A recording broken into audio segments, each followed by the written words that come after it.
Lahori gate से गुजरते हुए प्रवेश के लिए इसमें एक काठ का पुल है। लाहौरी गेट 41 फीट ऊंचा और 24 फीट चौड़ा, ऊंचा मेहराबदार दरवाज़ा, दरवाजे की 3 मंजिलें, और यहाँ से प्रवेश करने के बाद प्राचीर पर पहुँचने के लिए सीढ़ियाँ हैं, और अब तो यहाँ विशिष्ट व्यक्तियों के लिए लिफ्ट भी है। शाहजहां ने जब लाल किला बनवाया था तब यहाँ ये प्राचीर नहीं थी, इसे बाद में औरंगज़ेब ने बनवाया। इसी दरवाजे के ऊपर प्राचीर पर पहली बार सन 1947 में भारत का राष्ट्रीय ध्वज, हमारा प्यारा तिरंगा फहराया गया था 16 अगस्त 1947 को।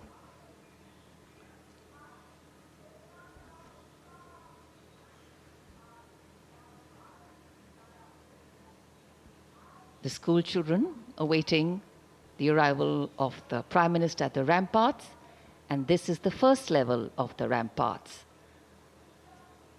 The Raksha Mantri, the Raksha Rajya Mantri, the 3 service chiefs and the CDS greet the Prime Minister as is tradition. In fact, today we do more than just observe tradition and ceremony.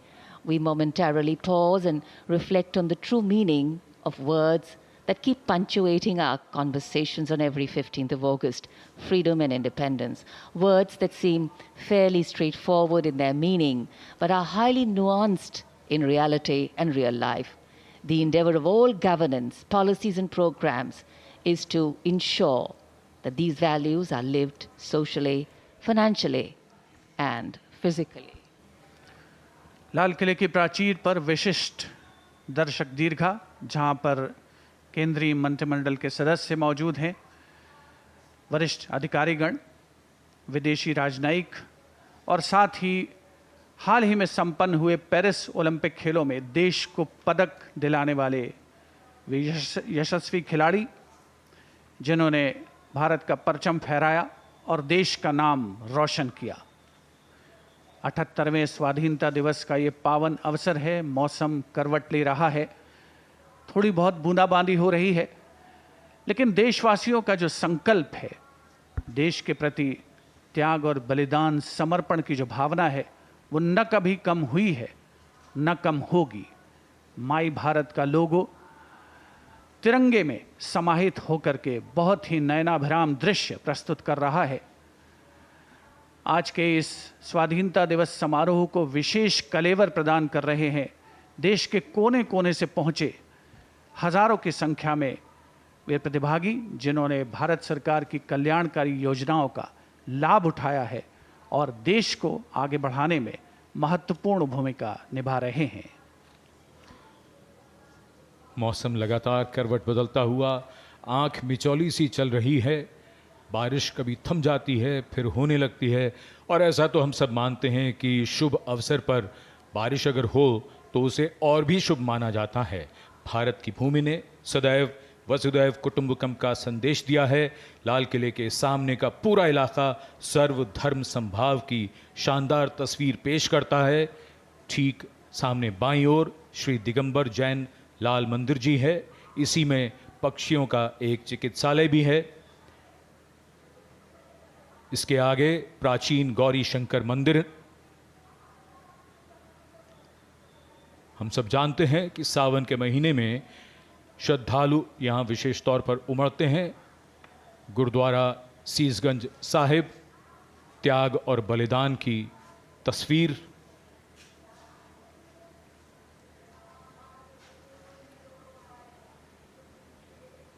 वहीं नज़दीक दरीबा के पास Baptist church भी है, जो इमारतों की वजह से कैमरे की नज़रों से दूर है।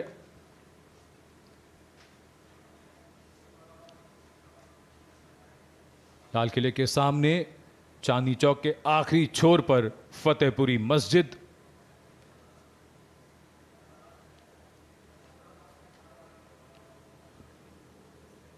पूरा इलाका शानदार तस्वीर पेश करता हुआ हमारे सर्वधर्म समभाव की, स्वामी दयानंद सरस्वती का संदेश देता ये आर्य समाज मंदिर।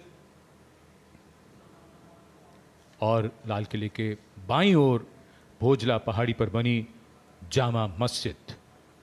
सारे जहां से अच्छा हिंदुस्तान हमारा। Absolutely.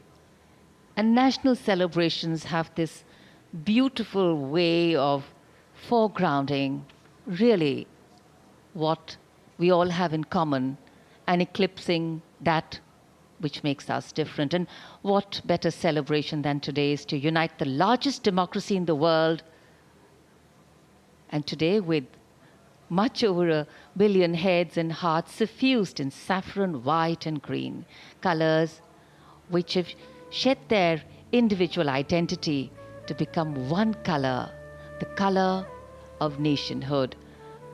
There is a special enclosure, again this time for the general public. 5,000 seats have been put, and other than the VIP enclosures, in this enclosure, which is for the general public, you just need to show your identity card and you come in to the celebrations.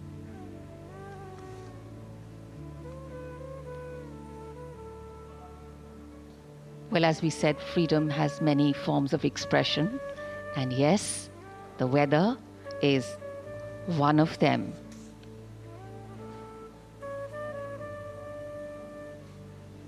Our stars, our players, and here we can see the arrival of Prime Minister Narendra Modi at the dais.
राष्ट्रीय ध्वज फहराया गया है और राष्ट्रीय ध्वज guard के जवान इस समय लाल किले की प्राचीर के सामने से प्रस्थान कर रहे हैं और यहाँ पर वायु विचरण करते हुए नजर आ रहे हैं 2 advance light helicopter line astern formation में, जहाँ पर विंग कमांडर अंबर अग्रवाल और विंग कमांडर राहुल नैनवाल पुष्प वर्षा कर रहे हैं उपस्थित जन समूह पर।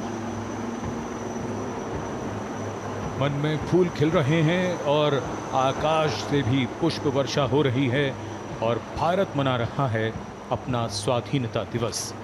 उत्सुकता बढ़ती हुई उस अवसर के लिए जिसकी प्रतीक्षा वर्ष भर रहती है। As freedom reigns supreme, well, so does the rain and so do the flowers. National Flag Guard marching off away. They'll come back towards the closure of the program.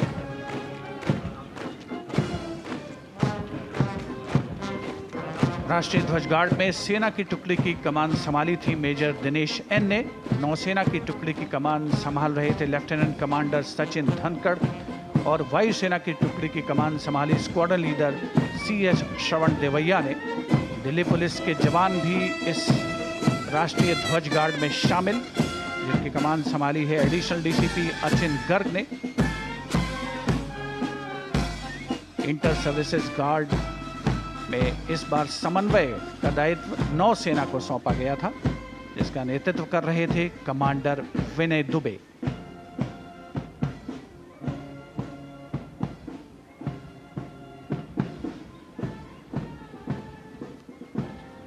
उपस्थित जनसमूह प्रसन्न है, आह्लादित है और प्रतीक्षारत माननीय प्रधानमंत्री महोदय के संबोधन की। भारत माता की, भारत माता की। मेरे प्यारे देशवासियों, मेरे परिवारजन, आज वो शुभ घड़ी है जब हम देश के लिए मर मिटने वाले, देश की आजादी के लिए अपना जीवन समर्पित करने वाले, आजीवन संघर्ष करने वाले, फांसी के तख्त पर चढ़कर के भारत मां की जय के नारे लगाने वाले अनगिनत आजादी के दीवानों को नमन करने का ये पर्व है, उनका पुण्य स्मरण करने का पर्व है। आजादी के दीवानों ने आज हमें आजादी के इस पर्व में स्वतंत्रता की सांस लेने के लिए सौभाग्य दिया है। यह देश उनका ऋणी है। ऐसे हर महापुरुष के प्रति हम अपना श्रद्धा भाव व्यक्त करते हैं। मेरे प्यारे देशवासियों, आज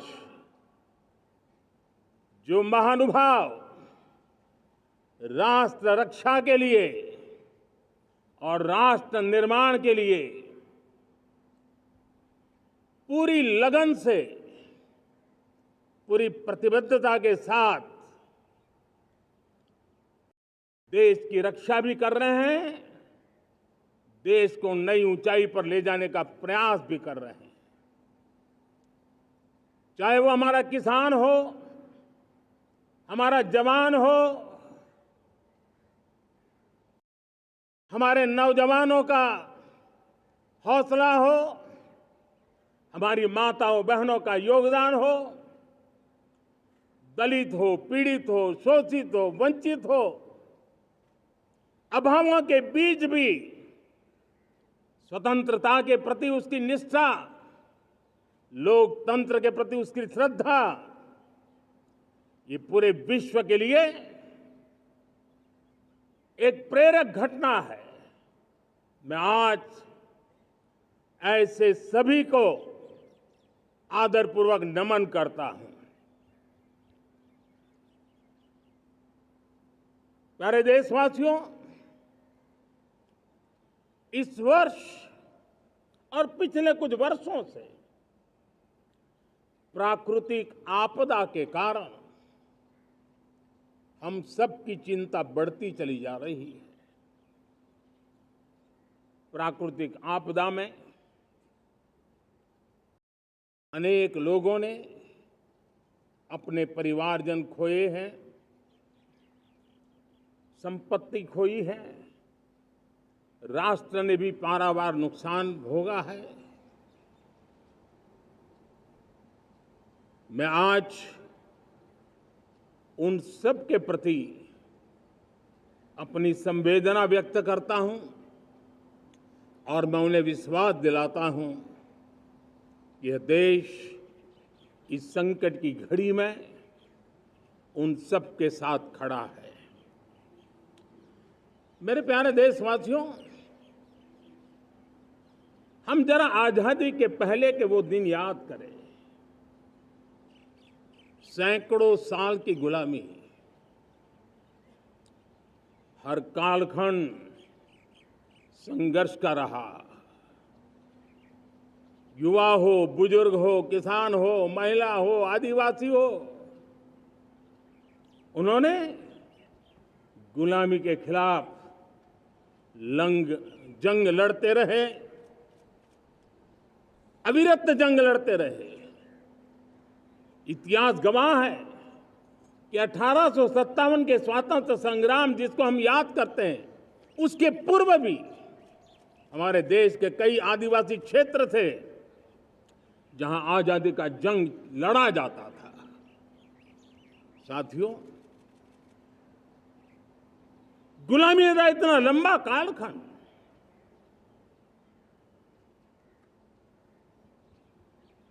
जुल्मी शासक, अपरंपार यातनाएं, सामान्य से सामान्य मानवीयों का विश्वास तोड़ने की हर तरकीब है। उसके बावजूद भी उस समय की जनसंख्या के हिसाब से करीब 40 करोड़ देशवासी आजादी के पूर्व 40 करोड़ देशवासियों ने वो जज्बा दिखाया, वो सामर्थ्य दिखाया, वो एक सपना लेकर के चले, एक संकल्प लेकर के चलते रहे, जूझते रहे। एक ही स्वर था, वंदे मातरम। एक ही सपना था, भारत की आजादी का। 40 करोड़ देशवासियों ने, और हमें गर्व है कि हमारी रगों में उन्हीं का खून है। वो हमारे पूर्वज थे। सिर्फ 40 करोड़ लोगों ने दुनिया की महासत्ता को उखाड़ करके फेंक दिया था, गुलामी की जंजीरों को तोड़ दिया था। अगर हमारे पूर्वज, जिनका खून हमारी रगों में है, आज हम तो 140 करोड़ है। अगर 40 करोड़ गुलामी की बेड़ियों को तोड़ सकते हैं, अगर 40 करोड़ आजादी के सपने को पूर्ण कर सकते हैं, आजादी लेकर के रह सकते हैं, तो 140 करोड़ देश के मेरे नागरिक, 140 करोड़ मेरे परिवारजन अगर संकल्प लेकर के चल पड़ते हैं, एक दिशा निर्धारित करके चल पड़ते हैं, कदम से कदम मिलाकर, कंधे से कंधा मिलाकर अगर चल पड़ते हैं, तो चुनौतियां कितनी भी क्यों ना हो, अभाव की मात्रा कितनी ही तीव्र क्यों ना हो, संसाधनों के लिए जूझने की नौबत हो तो भी हर चुनौती को पार करते हुए हम समृद्ध भारत बना सकते हैं। हम 2047 विकसित भारत का लक्ष्य प्राप्त कर सकते हैं। अगर 40 करोड़ देशवासी अपने पुरुषार्थ से, अपने समर्पण से, अपने त्याग से, अपने बलिदान से आजादी दे सकते हैं, आजाद भारत बना सकते हैं, तो 140 करोड़ देशवासी उसी भाव से समृद्ध भारत भी बना सकते हैं। साथियों, वो एक समय था जब लोग देश के लिए मरने के लिए प्रतिबद्ध थे और आजादी मिली थी। आज ये समय है देश के लिए जीने की प्रतिबद्धता का। अगर देश के लिए मरने की प्रतिबद्धता आजादी दिला सकती है, तो देश के लिए जीने की प्रतिबद्धता समृद्ध भारत भी बना सकती है।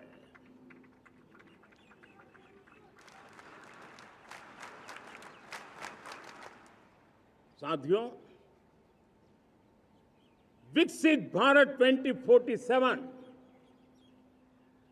ये सिर्फ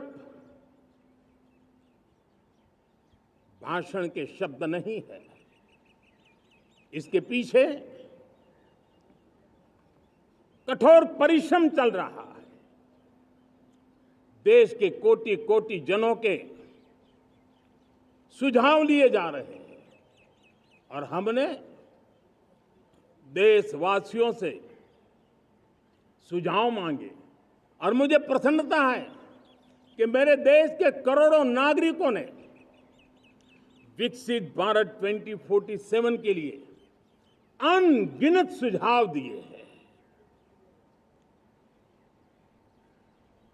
हर देशवासी का सपना उसमें प्रतिबिंबित हो रहा है, हर देशवासी का संकल्प उसमें झलकता है। युवा हो, बुजुर्ग हो, गांव के लोग हो, शहर के लोग हो, किसान हो, कामदार हो, दलित हो, आदिवासी हो, पहाड़ों में रहने वाले लोग, शहरों में रहने वाले लोग हैं, हर किसी ने 2047 में जब देश आजादी का 100 साल मनाएगा तब तक विकसित भारत के लिए अनमोल सुझाव दिए हैं। और मैं जब इन सुझावों को देखता था मेरा मन प्रसन्न हो रहा था। उन्होंने क्या लिखा?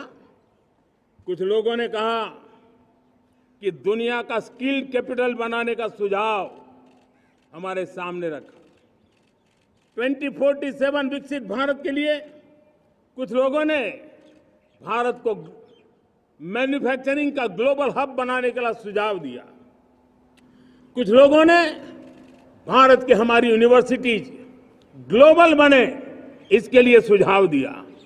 कुछ लोगों ने यह भी कहा कि क्या आजादी के इतने सालों के बाद हमारा मीडिया ग्लोबल नहीं होना चाहिए। कुछ लोगों ने यह भी कहा कि हमारा स्किल्ड युवा विश्व की पहली पसंद बनना चाहिए।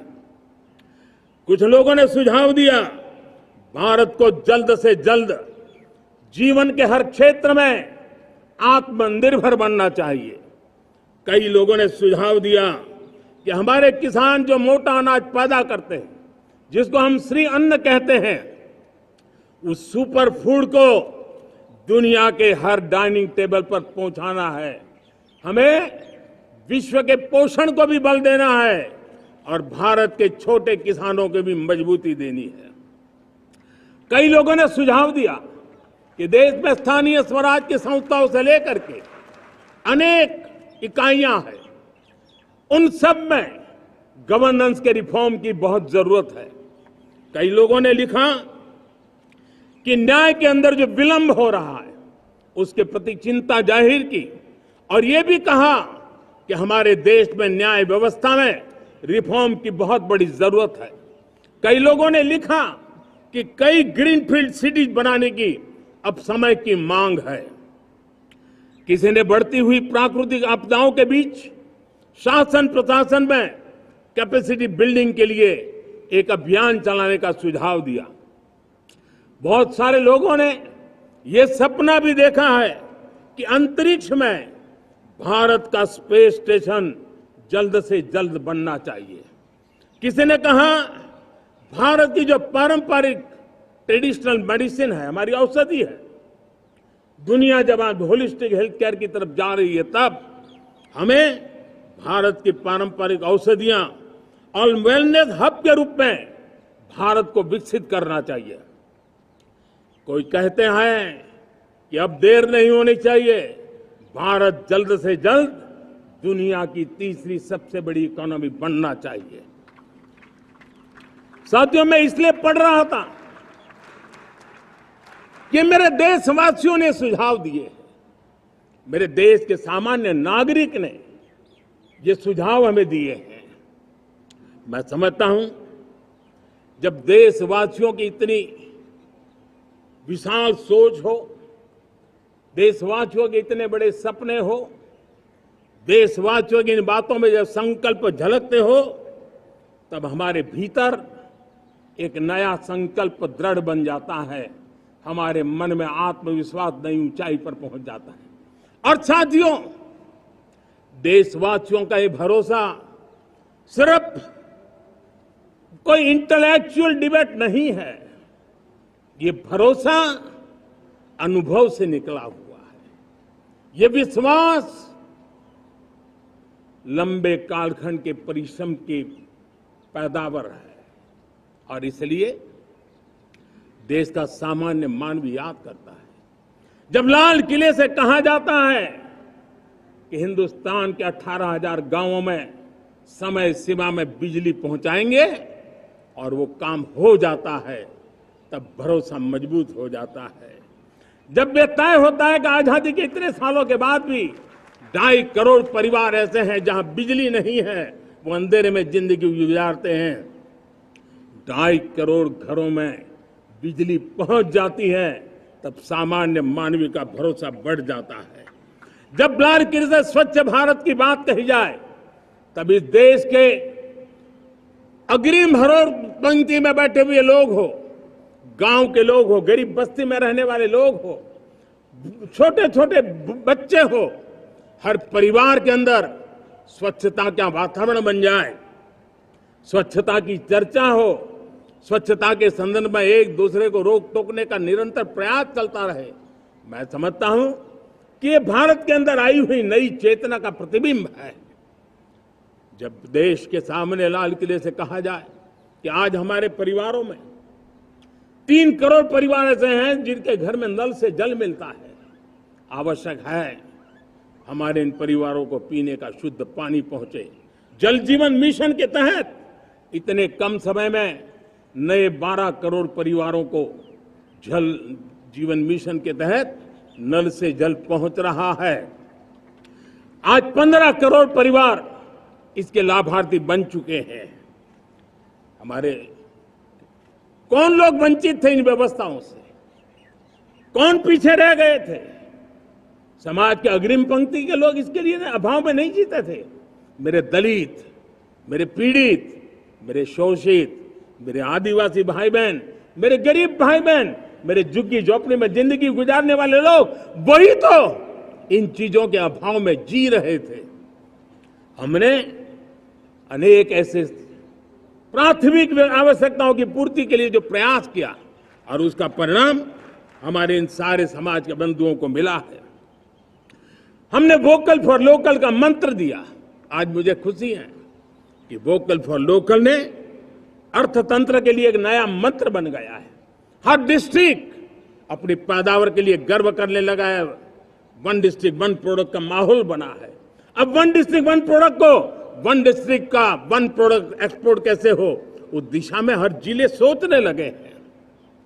रिन्यूएबल एनर्जी का संकल्प लिया था। G20 समूह के देशों ने जितना किया है उससे ज्यादा भारत ने किया है, और भारत ने ऊर्जा के क्षेत्र में आत्मनिर्भर बनने के लिए, ग्लोबल वार्मिंग की चिंताओं से मुक्ति पाने के लिए हमने काम किया है। साथियों, देश गर्व करता है आज जब फिनटेक की सफलता को लेकर पूरा विश्व भारत से कुछ सीखना समझना चाहता है, तब हमारा गर्व और बढ़ जाता है। साथियों, हम कैसे भूल सकते हैं कोरोना के वो संकट काल। विश्व में सबसे तेज गति से करोड़ों लोगों को वैक्सीनेशन का काम हमारे इसी देशों में हुआ। यही देश हैं जो कभी आतताई आतंकवादी हमें आकर के मार के चले जाते थे। जब देश की सेना सर्जिकल स्ट्राइक करती है, जब देश की सेना एयर स्ट्राइक करती है, तो देश के नौजवानों का सीना ऊंचा हो जाता है, तन जाता है, गर्व से भर जाता है। और यही बातें हैं जो आज 140 करोड़ देशवासियों का मन गर्व से भरा हुआ है, आत्मविश्वास से भरा हुआ है। साथियों, इन सारी बातों के लिए एक सुविचारित प्रयास हुआ है। रिफॉर्म की परंपरा को सामर्थ्य दिया गया है, नक्कर तरीकों के, नक्कर लक्ष्य को लेकर के।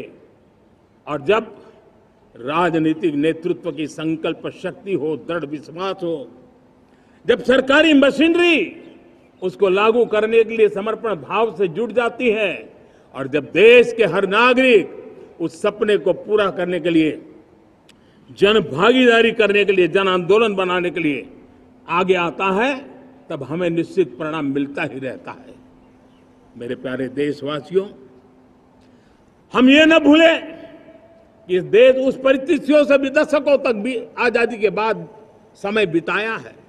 जब होती है, चलती है, अरे यार ये तो चलेगा, अरे हमें क्या मेहनत करने की जरूरत है, अरे मामला है अगली पीढ़ी दिखेगी, अरे हमको मौका मिला है यार, मौज कर लो, आगे वाला आगे का जाने, हमें क्या करना है, हम अपना समय निकाल दें। अरे नया करने जाओगे कोई बवाल उठ जाए, पता नहीं क्यों देश में स्टेटस को का माहौल बन गया था, जो है उसी से गुजारा कर लो, यही का माहौल बन गया था। और लोग तो कहते हैं अरे भाई छोड़ो, अब कुछ होने वाला नहीं है, चलो, ऐसा ही मन बन गया था। हमें इस मानसिकता को तोड़ना था, हमें विश्वास से भरना था, और हमने उस दिशा में प्रयास किया। कई लोग तो कहते थे अरे भाई अगली पीढ़ी के लिए काम हम अभी से क्यों करें, हम तो आज का देखें। लेकिन देश का सामान्य नागरिक ये नहीं चाहता, वो बदलाव के इंतजार में था, वो बदलाव चाहता था, उसकी ललक थी, लेकिन उसके सपनों को किसी ने तवज्जो नहीं दी, उसकी आशा आकांक्षाओं को अपेक्षाओं को तवज्जो नहीं दी गई, और उसके कारण वो मुसीबतों को झेलते हुए गुजारा करता रहा, वो रिफॉर्म्स का इंतजार करता रहा। हमें जिम्मेदारी दी गई और हमने बड़े रिफॉर्म्स जमीन पर उतारे। गरीब हो, मिडिल क्लास हो, हमारे वंचित लोग हो, हमारी बढ़ती जाती शहरी आबादी हो, हमारे नौजवानों के सपने हो, संकल्प हो, आकांक्षाएं हो, उनके जीवन में बदलाव लाने के लिए रिफॉर्म का मार्ग हमने चुना। और मैं देशवासियों को विश्वास दिलाना चाहता हूं, रिफॉर्म के प्रति हमारी जो प्रतिबद्धता है वो पिंक पेपर के एडिटोरियल के लिए सीमित नहीं है। हमारे रिफॉर्म्स की ये प्रतिबद्धता है, वो 4 दिन की वाहवाही के लिए नहीं है। हमारी रिफॉर्म्स की प्रक्रिया किसी मजबूरी में नहीं है, देश को मजबूती देने के इरादे से है। और इसलिए मैं आज कह सकता हूं, रिफॉर्म का हमारा मार्ग एक प्रकार से ग्रोथ की ब्लूप्रिंट बनी हुई है। ये हमारा रिफॉर्म, ये ग्रोथ, ये बदलाव, ये सिर्फ डिबेट क्लब के लिए, इंटेलेक्चुअल सोसाइटी के लिए, एक्सपर्ट लोगों के लिए सिर्फ चर्चा का विषय नहीं है। साथियों, हमने राजनीतिक मजबूरी के कारण नहीं किया है। हम जो कुछ भी कर रहे हैं वो राजनीति का भागा गुणा करके नहीं सोचते हैं। हमारा एक ही संकल्प होता है, नेशन फर्स्ट, नेशन फर्स्ट, राष्ट्रहित सुप्रीम, ये मेरा भारत महान बने, इसी संकल्प को लेकर के हम कदम उठाते हैं। साथियों, जब रिफॉर्म की बात आती है, एक लंबा परिवेश है, अगर मैं उसकी चर्चा में चला जाऊंगा तो शायद घंटों निकल जाएंगे, लेकिन मैं एक छोटा सा उदाहरण देना चाहता हूं। बैंकिंग क्षेत्र में जो रिफॉर्म हुआ, आप सोचिए बैंकिंग क्षेत्र का क्या हाल था, न विकास होता था, न विस्तार होता था, न विश्वास बढ़ता था। इतना ही नहीं, जिस प्रकार की कारनामे चले उसके कारण हमारे बैंक संकटों से गुजर रहे थे। हमने बैंकिंग सेक्टर को मजबूत बनाने के लिए अनेकविध रिफॉर्म्स किए, और आज उसका कारण हमारी बैंक विश्व में जो इन्हीं गुनी मजबूत बैंक हैं, उसमें भारतीय बैंकों ने अपना स्थान बनाया है। और जब बैंक मजबूत होती है ना, तब फॉर्मल इकोनॉमी की ताकत भी बढ़ती है। जब बैंक की व्यवस्था बन जाती है, जब सामान्य खास करके मध्यम वर्ग के परिवार की जो रिक्वायरमेंट होती है, उसको पूरा करने की सबसे बड़ी ताकत बैंकिंग सेक्टर में होती है। अगर उसको होम लोन चाहिए, उसको व्हीकल का लोन चाहिए, मेरे किसान को ट्रैक्टर के लिए लोन चाहिए, मेरे नौजवानों को स्टार्टअप के लिए लोन चाहिए, मेरे नौजवानों को कभी पढ़ने के लिए, एजुकेशन के लिए लोन चाहिए, किसी को विदेश जाने के लिए लोन चाहिए, ये सारी बातें उसे संभव होती है। मुझे तो खुशी है कि मेरे पशुपालक भी, मेरे मछली पालन करने वाले भाई बहन भी आज बैंकों से लाभ ले रहे हैं। मुझे खुशी है मेरे रेहड़ी पटरी वाले लाखों भाई बहन आज बैंक से साथ जुड़ करके अपनी नई ऊंचाइयों को प्राप्त कर रहे हैं, और विकास की दिशा में वो भागीदार बन रहे हैं।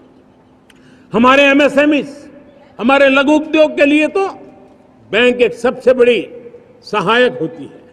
उसको रोजमर्रा पैसों की जरूरत होती है अपने नित्य मर्जी पर प्रगति के लिए, और उस काम को हमारी मजबूत बैंकों के कारण संभव हुआ है।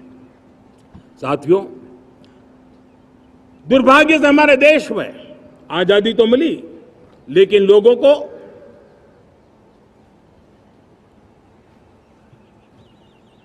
एक प्रकार से माई बाप कल्चर से गुजरना पड़ा। सरकार के पास मांगते रहो, सरकार के पास हाथ फैलाते रहो, किसी की सिफारिश के लिए रास्ते खोजते रहो, वही कल्चर डेवलप हुआ था। आज हमने गवर्नेंस के इस मॉडल को बदला है। आज सरकार खुद लाभार्थी हितार्थी के पास जाती है। आज सरकार खुद उसके घर गैस का चूल्हा पहुंचाती है। आज सरकार खुद उसके घर पानी पहुंचाती है। आज सरकार खुद उसके घर बिजली पहुंचाती है। आज सरकार खुद उसको आर्थिक मदद दे करके विकास के नए आयामों को सर करने के लिए प्रेरित करती है, प्रोत्साहित करती है। आज सरकार खुद नौजवान के स्किल डेवलपमेंट के लिए अनेकविध कदम उठा रही है। साथियों, बड़े रिफॉर्म्स के लिए हमारी सरकार बहुत ही प्रतिबद्ध है और हम इसी के द्वारा देश में प्रगति की राह को चुनना चाहते हैं। साथियों, देश में नई व्यवस्थाएं बन रही है। देश को आगे ले जाने के लिए अनेक वित्त नीतियों को, अनेक वित्त पॉलिसीज को निरंतर बनाया जाए और नए सिस्टम पर देश का भरोसा भी बढ़ता रहता है, निरंतर बढ़ता रहता है। आज जो 20-25 साल का नौजवान है, जो 10 साल पहले जब 12-15 साल की उम्र का नौजवान था, उसने अपनी आंखों के सामने ये बदलाव देखा है। 10 साल के भीतर भीतर उसके सपनों को आकार मिला है, धार मिली है और उसके आत्मविश्वास में एक नई चेतना जगी है और वही देश का एक नया सामर्थ्य के रूप में उभरना है।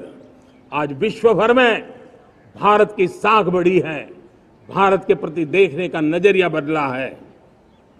आज विश्व में युवाओं के लिए संभावनाओं के द्वार खुले हैं। रोजगार के अनगिनत नए अवसर जो शायद आजादी के इतने सालों के बाद भी नहीं आए थे, वो आज उनके दरवाजे पर दस्तक दे रहे हैं। संभावनाएं बढ़ती गई हैं, नए मौके बन रहे हैं। मेरे देश के युवाओं को अब धीरे धीरे चलने का इरादा नहीं है। मेरा देश का नौजवान इंक्रीमेंटल प्रगति में विश्वास नहीं करता। मेरा देश का नौजवान छलांग मारने के मूड में है। वो छलांग मार के नई सिद्धियों को प्राप्त करने के मूड में है। मैं कहना चाहूंगा, भारत के लिए गोल्डन एरा है। वैश्विक परिस्थितियों की तुलना में भी देखें, ये गोल्डन एरा है। ये हमारा स्वर्णिम कालखंड है। मेरे प्यारे देशवासियों, ये अवसर हमें जाने नहीं देना है। ये मौका हमें जाने नहीं देना चाहिए और इसी मौके को पकड़ करके अपने सपने और संकल्पों को लेकर के चल पड़ेंगे तो हम देश की स्वर्णिम भारत की जो अपेक्षा और हमें विकसित भारत का 2047 का लक्ष्य हम पूरा करके रहेंगे। हम सदियों की बेड़ियों को तोड़ करके निकले हैं। आज टूरिज्म का क्षेत्र हो, एमएसएमई का क्षेत्र हो, एजुकेशन हो, हेल्थ सेक्टर हो, ट्रांसपोर्ट सेक्टर हो, खेती और किसानी का सेक्टर हो, हर सेक्टर में एक नया आधुनिक सिस्टम बन रहा है। हम विश्व की बेस्ट प्रैक्टिसेस को भी आगे देख रखते हुए हम हमारे देश की परिस्थितियों के अनुसार आगे बढ़ना चाहते हैं। हर सेक्टर में आधुनिकता की जरूरत है, नएपन की जरूरत है, टेक्नोलॉजी को जोड़ने की जरूरत है और हर सेक्टर में हमारी नई नीतियों के कारण इन सारे क्षेत्रों में एक नया सपोर्ट मिल रहा है, नई ताकत मिल रही है। हमारे सारे अवरोध हटे, हमारी बंदी से दूर हो, हम पूरे सामर्थ्य के साथ चल पड़े, खिल उठे, सपनों को पा करके रहे, सिद्धि को हम अपने निकट देखें, हम आत्मसात करें, उस दिशा में हम चलना है। अब आप देखिए कितना बड़ा बदलाव रहा है। मैं एकदम जमीनी स्तर की बात करूं, विमेन सेल्फ हेल्प ग्रुप, आज 10 साल में हमारे 10 करोड़ बहनें विमेन सेल्फ हेल्प ग्रुप में जुड़ी हैं। 10 करोड़ नई बहनें। हमें गर्व हो रहा है कि हमारे सामान्य परिवार की, गांव की 10 करोड़ महिलाएं आर्थिक रूप से आत्मनिर्भर बन रही हैं। और जब महिला आर्थिक रूप से आत्मनिर्भर बनती हैं, तब परिवार की निर्णय प्रक्रिया की हिस्सेदार बनती हैं, एक बहुत बड़ी सामाजिक परिवर्तन की गारंटी लेकर के आती है। मुझे गर्व है इस बात पर, लेकिन साथ साथ मुझे गर्व इस बात का भी है कि हमारे सीईओ आज दुनिया भर के अंदर अपनी धाक जमा रहे हैं। भारत के हमारे सीईओ विश्व भर में अपनी धाक जमा रहे हैं। हमारे लिए खुशी की बात है कि एक तरफ मेरे सीईओ दुनिया भर में नाम कमा रहे हैं, भारत का नाम बढ़ा रहे हैं, तो दूसरी तरफ विमेन सेल्फ हेल्प ग्रुप से 1 करोड़ मेरी सामान्य परिवार की माताएं बहनें लखपति दीदी बनती है। मेरे लिए ये भी उतना ही गर्व की बात है। अब हमने सेल्फ हेल्प ग्रुप को 10 लाख रुपए से 20 लाख रुपए देने का निर्णय किया है। अब तक 9 लाख करोड़ रुपए बैंकों के माध्यम से हमारे इन विमेन सेल्फ हेल्प ग्रुप को मिले हैं, और जिसकी मदद से वो अपने अनेकविध कामों को बढ़ावा रहे हैं। मेरे साथियों, मेरे नौजवान इस तरफ ध्यान दें। स्पेस सेक्टर एक फ्यूचर है हमारे साथ जुड़ा हुआ, एक महत्वपूर्ण पहलू है। हम उस पर भी बल दे रहे हैं। हमने स्पेस सेक्टर में बहुत रिफॉर्म किए हैं। जिन बंधनों में हमने स्पेस सेक्टर को बांध के रखा था, उसे हमने खोल दिया है। आज सैकड़ों स्टार्टअप्स स्पेस के सेक्टर में आ रहे हैं। वाइब्रेंट बनता जाता हमारा स्पेस सेक्टर भारत को एक शक्तिशाली राष्ट्र बनाने का एक महत्वपूर्ण अंग है, और हम इसको दूर की सोच के साथ मजबूती दे रहे हैं। आज private satellite, private rocket launch हो रहे हैं। ये गर्व की बात है। आज मैं कह सकता हूं, जब नीति सही होती है, नियत सही होती है और पूर्ण समर्पण से राष्ट्र का कल्याण यही मंत्र होता है, तो निश्चित परिणाम हम प्राप्त करके रहते हैं। मेरे प्यारे देशवासियों, आज देश में नए अवसर बने, तब मैं कह सकता हूं 2 चीजें और हुई जिसने विकास को एक गति दी है, विकास को एक नई छलांग दी है। और ये है, पहला है आधुनिक इंफ्रास्ट्रक्चर का निर्माण। हमने इंफ्रास्ट्रक्चर को आधुनिक बनाने की दिशा में बहुत बड़े कदम उठाए हैं। और दूसरी तरफ सामान्य मानवीय के जीवन में जो बाधाएं हैं, ईज ऑफ लिविंग का हमारा जो सपना है, उस पर भी हमने उतना ही बल दिया है। पिछले 1 दशक में अभूतपूर्व इंफ्रास्ट्रक्चर का विकास हुआ है। रेल हो, रोड हो, एयरपोर्ट हो, पोर्ट हो, ब्रॉडबैंड कनेक्टिविटी हो, गांव-गांव नए स्कूल बनाने की बात हो, जंगलों में स्कूल बनाने की बात हो, दूर सुदूर इलाकों में अस्पताल बनाने की बात हो, आरोग्य मंदिर बनाने की बात हो, मेडिकल कॉलेजों का काम हो, आयुष्मान आरोग्य मंदिरों का निर्माण चलता हो, 60,000 से ज्यादा अमृत सरोवर बने हो, 2 लाख पंचायतों तक ऑप्टिकल फाइबर नेटवर्क पहुंचा हो, नहरों का एक बहुत बड़ा जाल बिछाया जा रहा हो, 4 करोड़ पक्के घर बनना, गरीबों को एक नया आश्रय मिलना, 3 करोड़ नए घर बनाने के संकल्प के साथ आगे बढ़ने की हमारी कोशिश हो। हमारा पूर्वी भारत, नॉर्थ ईस्ट, उसका इलाका आज इंफ्रास्ट्रक्चर के लिए जाने जाना लगा है। और हमने ये जो कायाकल्प किया है उसका सबसे बड़ा लाभ समाज के उन वर्गों तक हम पहुंचे हैं जब ग्रामीण सड़कें वहां बनी है जिनकी तरफ कोई देखता नहीं था, जिस इलाकों को नहीं देखता था, जिन गांवों को नहीं देखता था। दलित हो, पीड़ित हो, शोषित हो, वंचित हो, पिछड़े हो, आदिवासी हो, जंगल में रहने वाले हो, दूर सुदूर पहाड़ों में रहने वाले हो, सीमावर्ती स्थान पर रहने वाले हो, हमने उनकी आवश्यकता की पूर्ति की है। हमारे मछुआरे भाई बहनों की आवश्यकताओं को पूरा करना, हमारे पशुपालकों के जीवन को बदलना, एक प्रकार से सर्वांगीण विकास का प्रयास हमारी नीतियों में रहा, हमारी नीयत में रहा है, हमारे रिफॉर्म में रहा है, हमारे कार्यक्रमों में रहा है, हमारी कार्यशैली में रहा है। और उस सबसे बड़ा लाभ मेरे युवाओं को होता है। उनको नए नए अवसर मिलते हैं, नए नए क्षेत्र में कदम रखने का उसके लिए संभावनाएं बन जाती है। और वही तो सबसे ज्यादा रोजगार दे रहा है। और सबसे ज्यादा रोजगार प्राप्त करने का अवसर इन्हीं समय में उनको मिला है।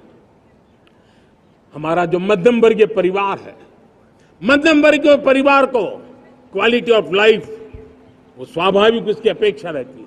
वो देश के लिए बहुत देता है, तो देश का भी दायित्व है कि उसकी जो क्वालिटी ऑफ लाइफ पे जो उसकी अपेक्षाएं हैं, सरकार की कठिनाइयों से मुक्ति की उसकी जो अपेक्षाएं हैं, उसको पूर्ण करने के लिए हम निरंतर प्रयास करते हैं। और मैंने तो सपना देखा है कि 2047 जब विकसित भारत का सपना होगा तो उसकी एक इकाई ये भी होगी कि सामान्य मानव के जीवन में सरकार की दखलें कम हो, जहां सरकार की जरूरत हो वहां अभाव न हो, और जहां सरकार की बेकारण प्रभाव भी न हो, इस प्रकार की व्यवस्था पर हम प्रतिबद्ध हैं।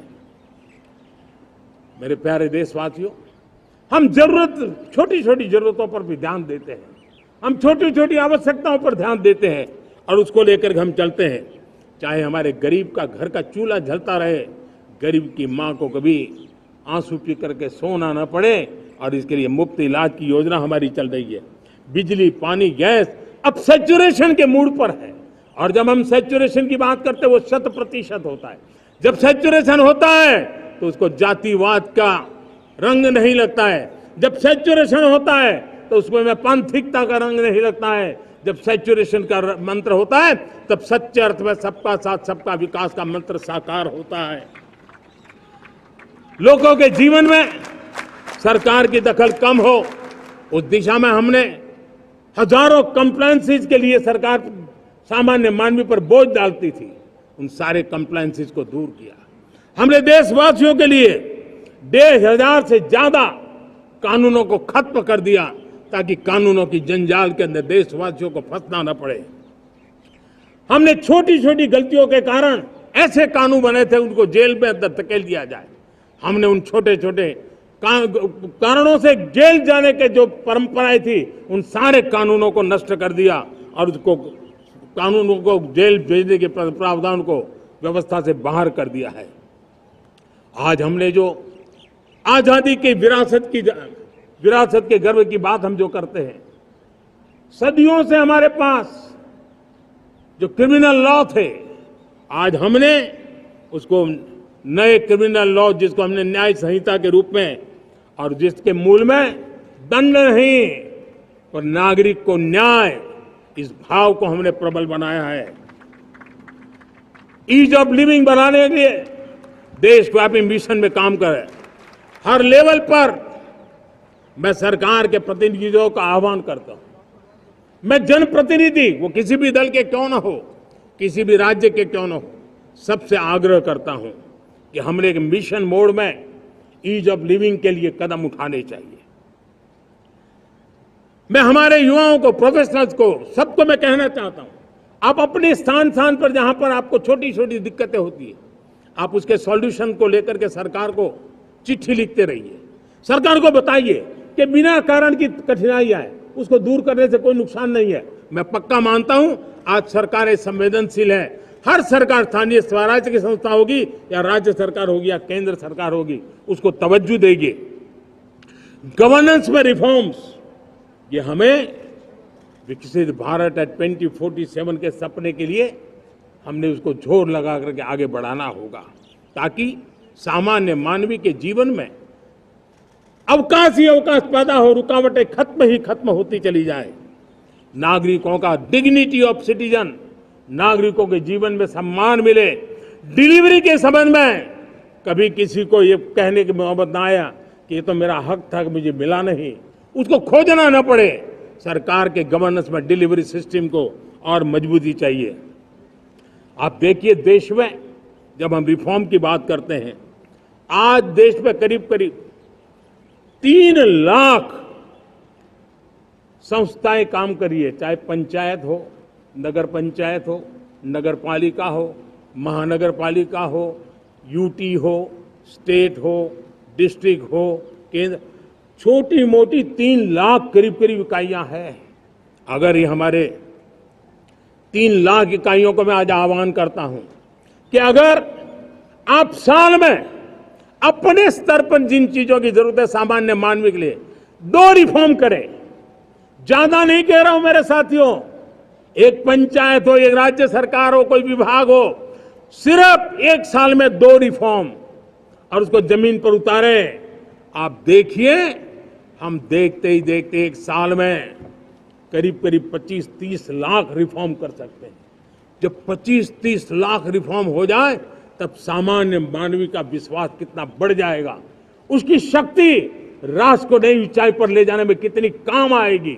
और इसलिए हम अपने स्तर पर होती है चलती से मुक्ति पाकर के बदलावों के लिए आगे आए, हिम्मत के साथ आगे आए। और सामान्य मानवीय की जरूरत, छोटी छोटी जरूरत होती है, पंचायत लेवल पर भी वो मुसीबतें झेल रहा है, उन मुसीबतों से हम मुक्ति दिलाएं तो मुझे पक्का विश्वास है कि हम सपनों को पार कर सकते हैं।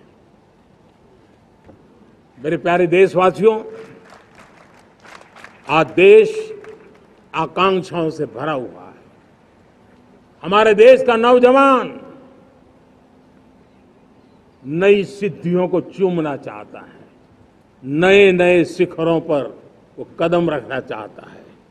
और इसलिए हमारी कोशिश है हर सेक्टर में कार्य को हम गति दें, तेज गति दें। और उसके द्वारा पहले हम हर सेक्टर में नए अवसर पैदा करें। दूसरा, ये बदलती हुई व्यवस्थाओं के लिए जो सपोर्टिव इंफ्रास्ट्रक्चर चाहिए, उन इंफ्रास्ट्रक्चर पर हम बदलाव के मजबूती देने की दिशा में काम करें। और तीसरी बात है, नागरिकों की मूलभूत सुविधाओं के विषय में हम प्राथमिकता दें, उसको बल दें। इन तीनों भारत में एक एस्पिरेशनल सोसाइटी का निर्माण किया है और उसके परिणाम स्वरूप आज समाज खुद एक विश्वास से भरा हुआ है। हमारे देशवासियों की आकांक्षा है, उनके एस्पिरेशंस, हमारे नौजवानों की ऊर्जा, हमारे देश के सामर्थ्य के साथ जोड़ करके हम आगे बढ़ने की एक ललक लेकर के चल रहे हैं। मुझे विश्वास है रोजगार और स्वरोजगार नए रिकॉर्ड के अवसर पर हम काम किया है। प्रति व्यक्ति आज आय दोगुनी करने में हम सफल हुए हैं। ग्लोबल ग्रोथ में भारत का योगदान बड़ा है। भारत का एक्सपोर्ट लगातार बढ़ रहा है। विदेशी मुद्रा भंडार लगातार बढ़ा हुआ है, पहले से 2 गुना पहुंचा है।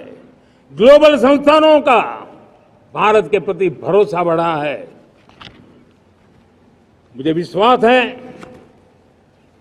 भारत की दिशा सही है, भारत की गति तेज है और भारत के सपनों में सामर्थ्य है। लेकिन इन सबके साथ संवेदनशीलता का हमारा मार्ग हमारे लिए ऊर्जा में एक नई चेतना भरता है।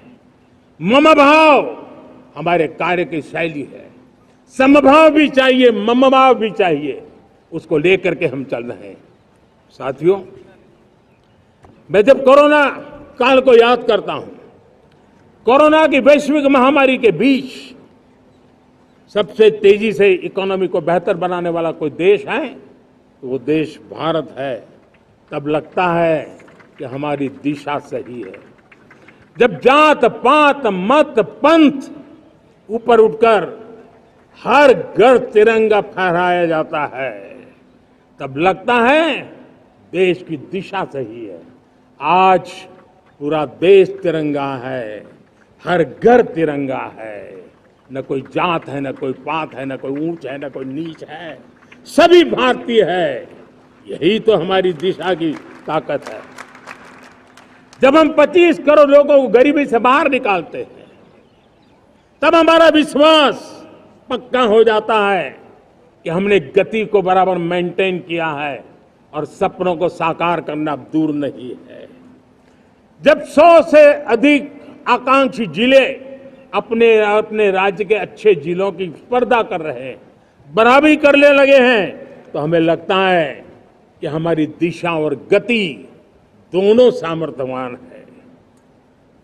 जब हमारे उन आदिवासी साथियों को वो मदद मिलती है, पीएम जनमन के द्वारा उनको जो योजनाएं पहुंची थी, आबादी बहुत छोटी है, लेकिन बहुत दूर दूर इलाकों में छुटपुट परिवार रहते हैं, हमने उनको खोज के निकाला है, उनके लिए चिंता की है। तब लगता है कि संवेदनशीलता से जब काम करते हैं तब संतोष कितना मिलता है। वर्किंग वुमेन के लिए पेड मैटरनिटी लीव 12 हफ्ते से बढ़ा करके 26 हफ्ते कर देते हैं।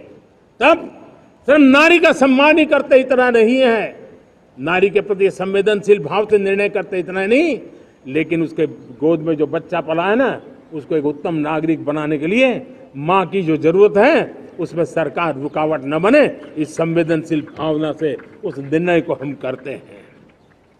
जब मेरे दिव्यांग भाई बहन भारतीय साइन लैंग्वेज की बात हो या तो सुगम्य भारत का अभियान हो, उसको लगता है कि अब मेरी भी डिग्निटी है, मेरे प्रति देश के नागरिक सम्मान के भाव से देखता है। और पैरालंपिक में तो हमारे खिलाड़ी नई नई ताकत दिखाने लगे हैं। तब लगता है कि ये जो मेरा मम भाव है, हम सबका मम भाव है, उसकी ताकत नजर आती है। हमारे ट्रांसजेंडर समाज के प्रति हम जिस संवेदना के साथ निर्णय बना रहे हैं, हम नए नए कानून बना रहे हैं, उनको सम्मान का जीवन देने के लिए हम प्रयास कर रहे हैं, तब बदलाव की हमारी दिशा सही दिखता है। सेवा भाव से किए गए इन कामों का, जो त्रिविध मार्गों से हम चले हुए, इन कामों का एक सीधा सीधा लाभ आज उसके परिणाम के रूप में हमें नजर आ रहा है। 60 साल बाद लगातार तीसरी बार आपने हमें देश सेवा का मौका दिया है। मेरे 140 करोड़ देशवासी, आपने जो आशीर्वाद दिए हैं, उस आशीर्वाद में मेरे लिए एक ही संदेश है, जन जन की सेवा, हर परिवार की सेवा, हर क्षेत्र की सेवा, और सेवा भाव से समाज की शक्ति को साथ लेकर के विकास की नई ऊंचाइयों पर पहुंचना। 2047 विकसित भारत के सपने को लेकर के चलना, उसी एक संदेश को लेकर मैं आज लाल किले की प्राचीर से हमें आशीर्वाद देने के लिए मैं कोटि कोटि देशवासियों का सर झुका करके आभार व्यक्त करता हूं। मैं उनके प्रति नतमस्तक होता हूं और मैं उनको विश्वास दिलाता हूं कि हमें नई ऊंचाइयों को नए जोश के साथ आगे बढ़ना है। हमें सिर्फ जो हो गया है वो संतोष मान करके बैठने वाले हम लोग नहीं हैं, वो हमारे संस्कार में नहीं है। हम कुछ और करने के लिए, कुछ और आगे बढ़ने के लिए और कुछ और नई ऊंचाइयों को पार करने के लिए हम आगे बढ़ना चाहते हैं। विकास को, समृद्धि को, सपनों को साकार करने को, संकल्प को लिए जीवन खपाने को हम अपना स्वभाव बनाना चाहते हैं, देशवासियों का स्वभाव बनाना चाहते हैं। मेरे प्यारे देशवासियों, आज नई शिक्षा नीति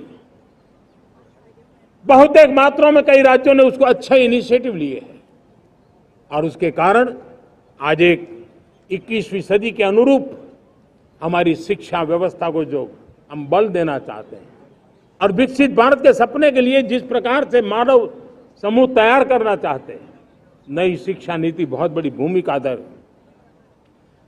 मैं नहीं चाहता हूं कि मेरे देश के नौजवानों को अब विदेशों में पढ़ने के लिए मजबूर होना पड़े।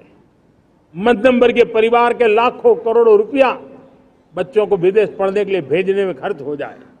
हम यहां ऐसी शिक्षा व्यवस्था का विकसित करना चाहते हैं कि मेरे देश के नौजवानों को विदेश जाना न पड़े, मेरे मध्यम वर्गीय परिवारों को लाखों करोड़ रुपया खर्च करना न पड़े। इतना ही नहीं, ऐसे संस्थान निर्माण हो ताकि विदेशों से लोग भारत के अंदर उनका मुंह मोड़े।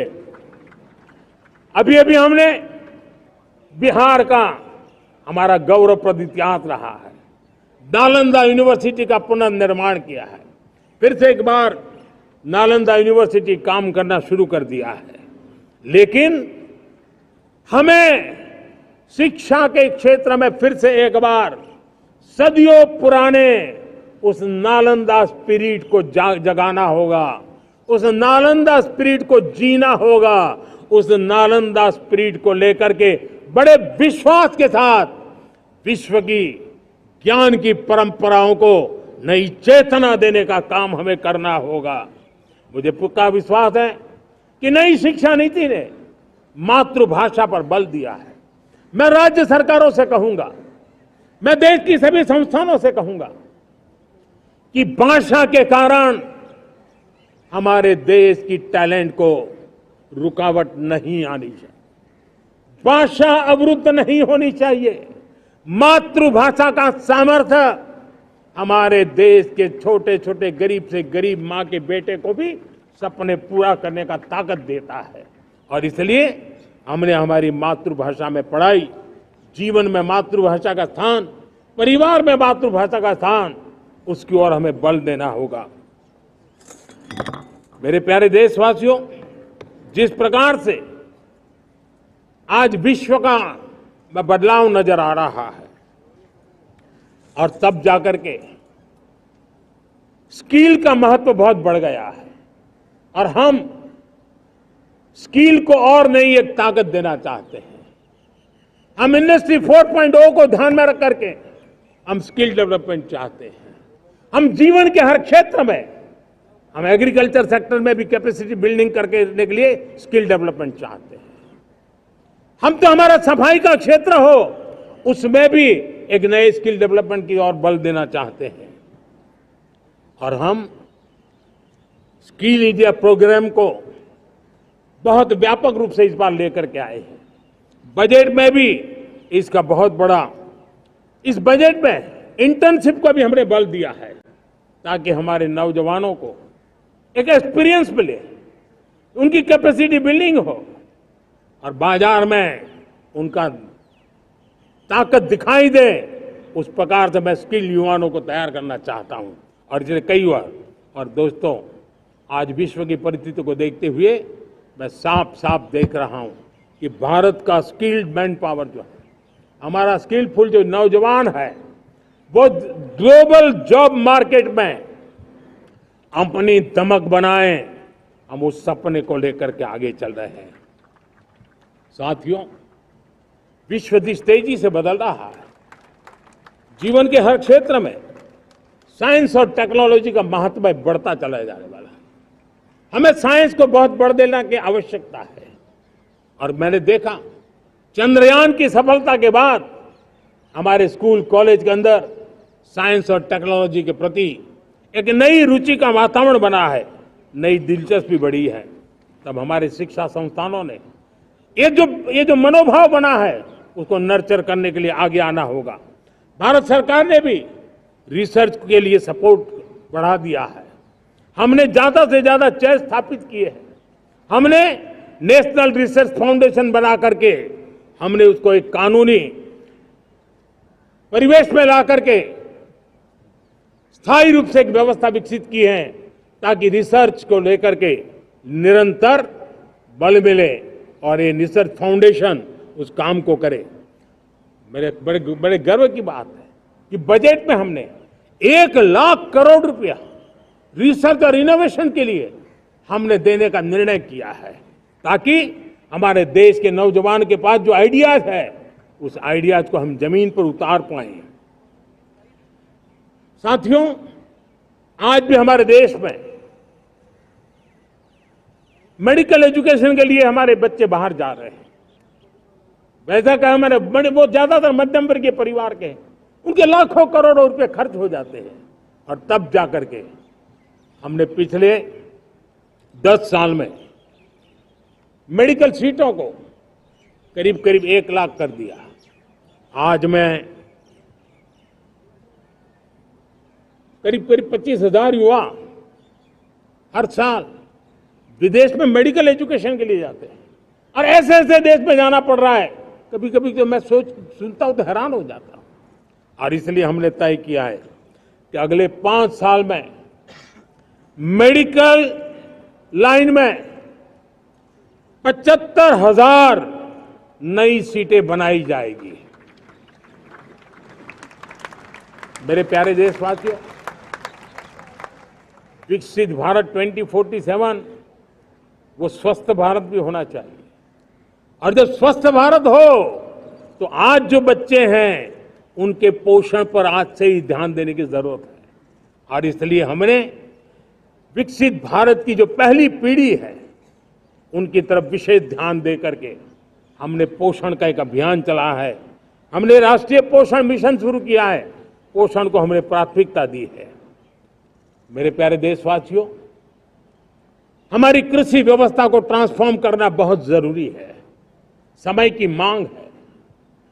हम सदियों से जिस परंपरा में दबे हुए हैं, जकड़े हुए हैं, उससे मुक्ति पानी होगी, और हमारे किसानों को उसके लिए हम मदद भी दे रहे हैं। हम उसको ट्रांसफॉर्म करने की दिशा में लगातार काम करते आए हैं। आज आसान ऋण दे रहे हैं किसानों को, टेक्नोलॉजी की मदद दे रहे हैं। किसान जो पैदावार करता है उसको वैल्यू एडिशन के लिए हम काम कर रहे हैं, उसके लिए मार्केटिंग के लिए पूरा प्रबंध करते हैं, ताकि उसको एंड टू एंड हर जगह पे हैंड होल्डिंग की व्यवस्था हो, उस दिशा में हम काम कर रहे हैं।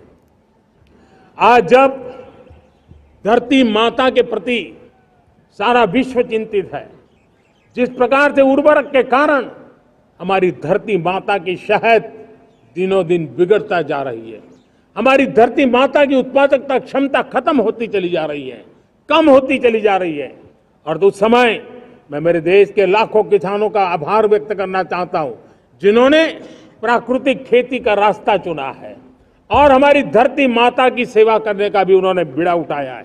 और इस बार बजट में भी हमने प्राकृतिक खेती को बल देने के लिए बहुत बड़ी योजनाओं के साथ बहुत बड़ा बजट में प्रावधान किया है। मेरे प्यारे देशवासियों, आज दुनिया की स्थिति में देखता हूं, पूरा विश्व होलिस्टिक हेल्थ केयर की तरफ मुड़ रहा है, और तब उनको ऑर्गेनिक फूड ये उनकी प्रथम पसंद बनी है।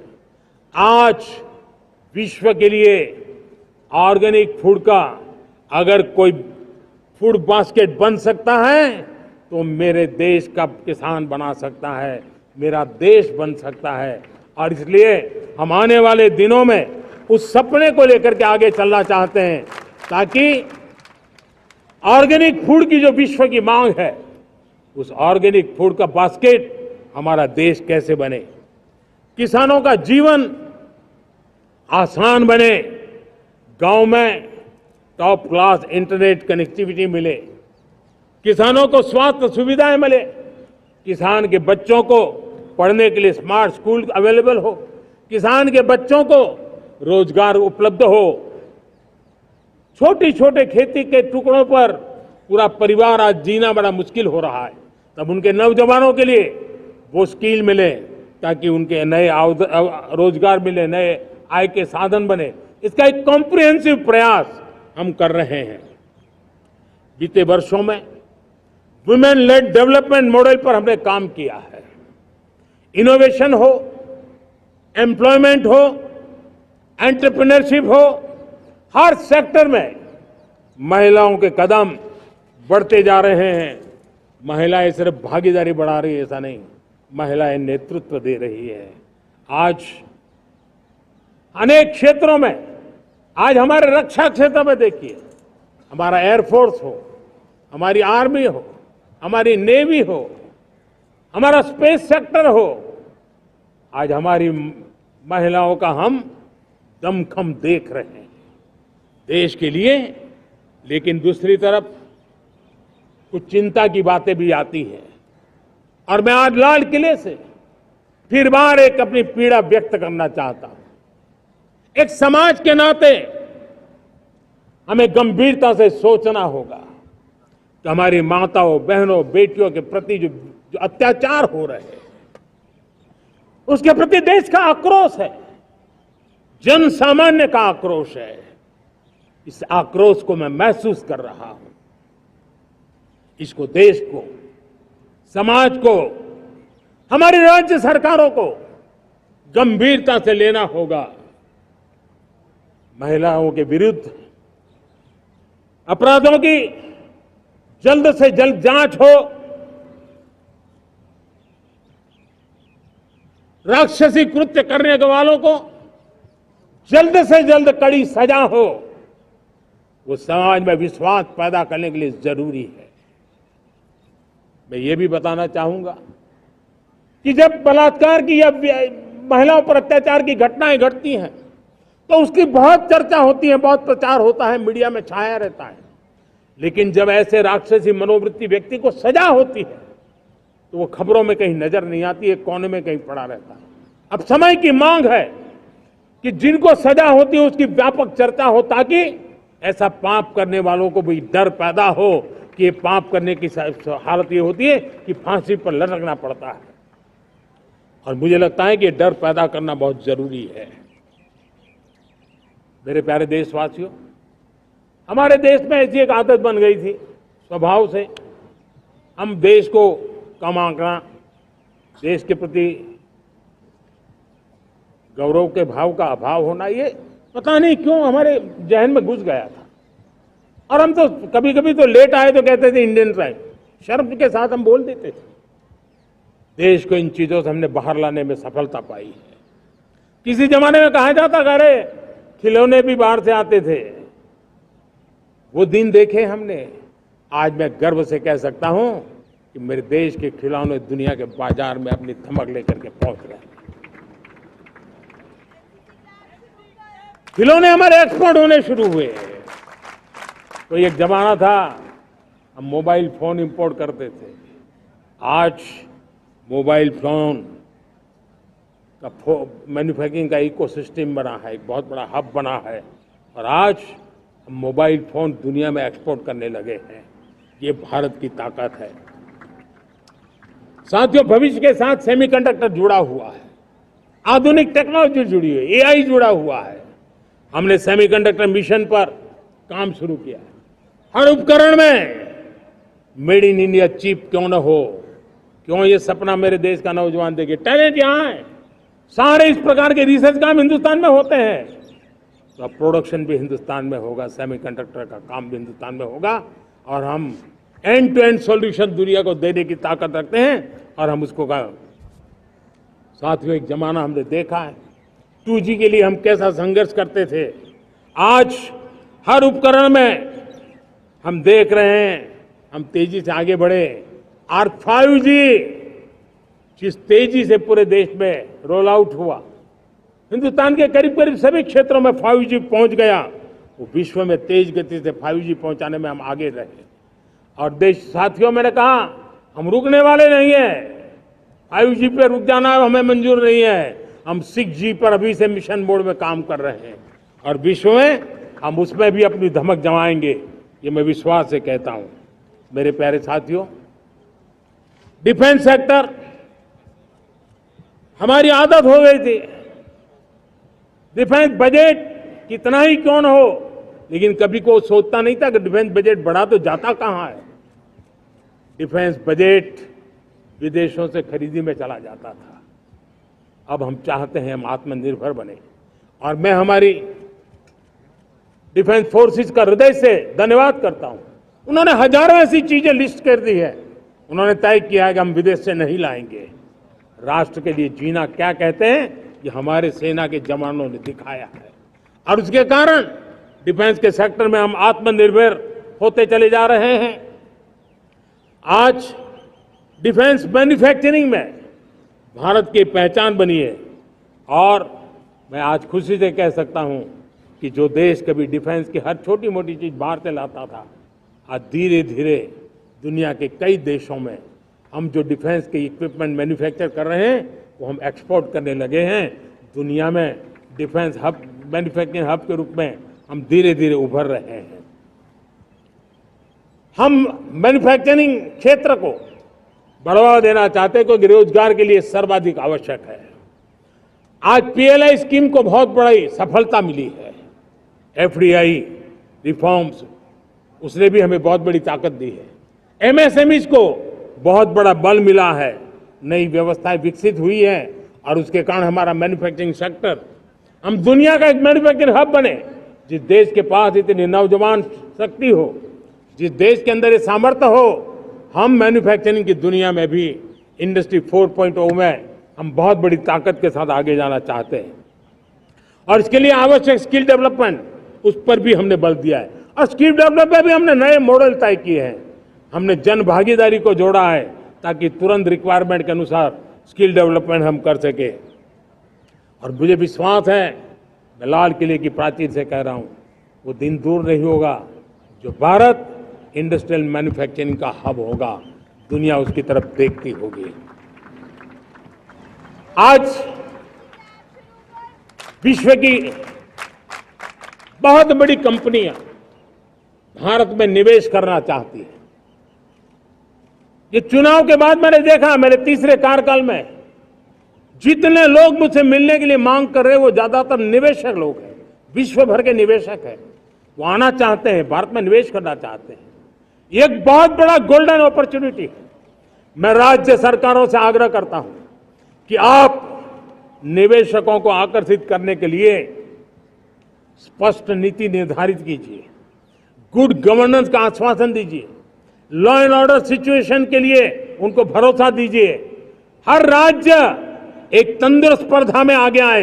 राज्य के बीच निवेशकों को खींचने के लिए स्पर्धा होनी चाहिए निवेशकों को लिए, ताकि उनके राज्य में निवेशक आएंगे, उनके राज्य के नौजवानों को स्थानीय रूप से अवसर मिलेगा, रोजगार का अवसर मिलेगा। नीतियों में परिवर्तन लाना चाहिए तो ग्लोबल रिक्वायरमेंट के अनुसार नीतियों को राज्यों ने परिवर्तित करना चाहिए। लैंड की आवश्यकता है तो राज्यों ने लैंड बैंक बनानी चाहिए।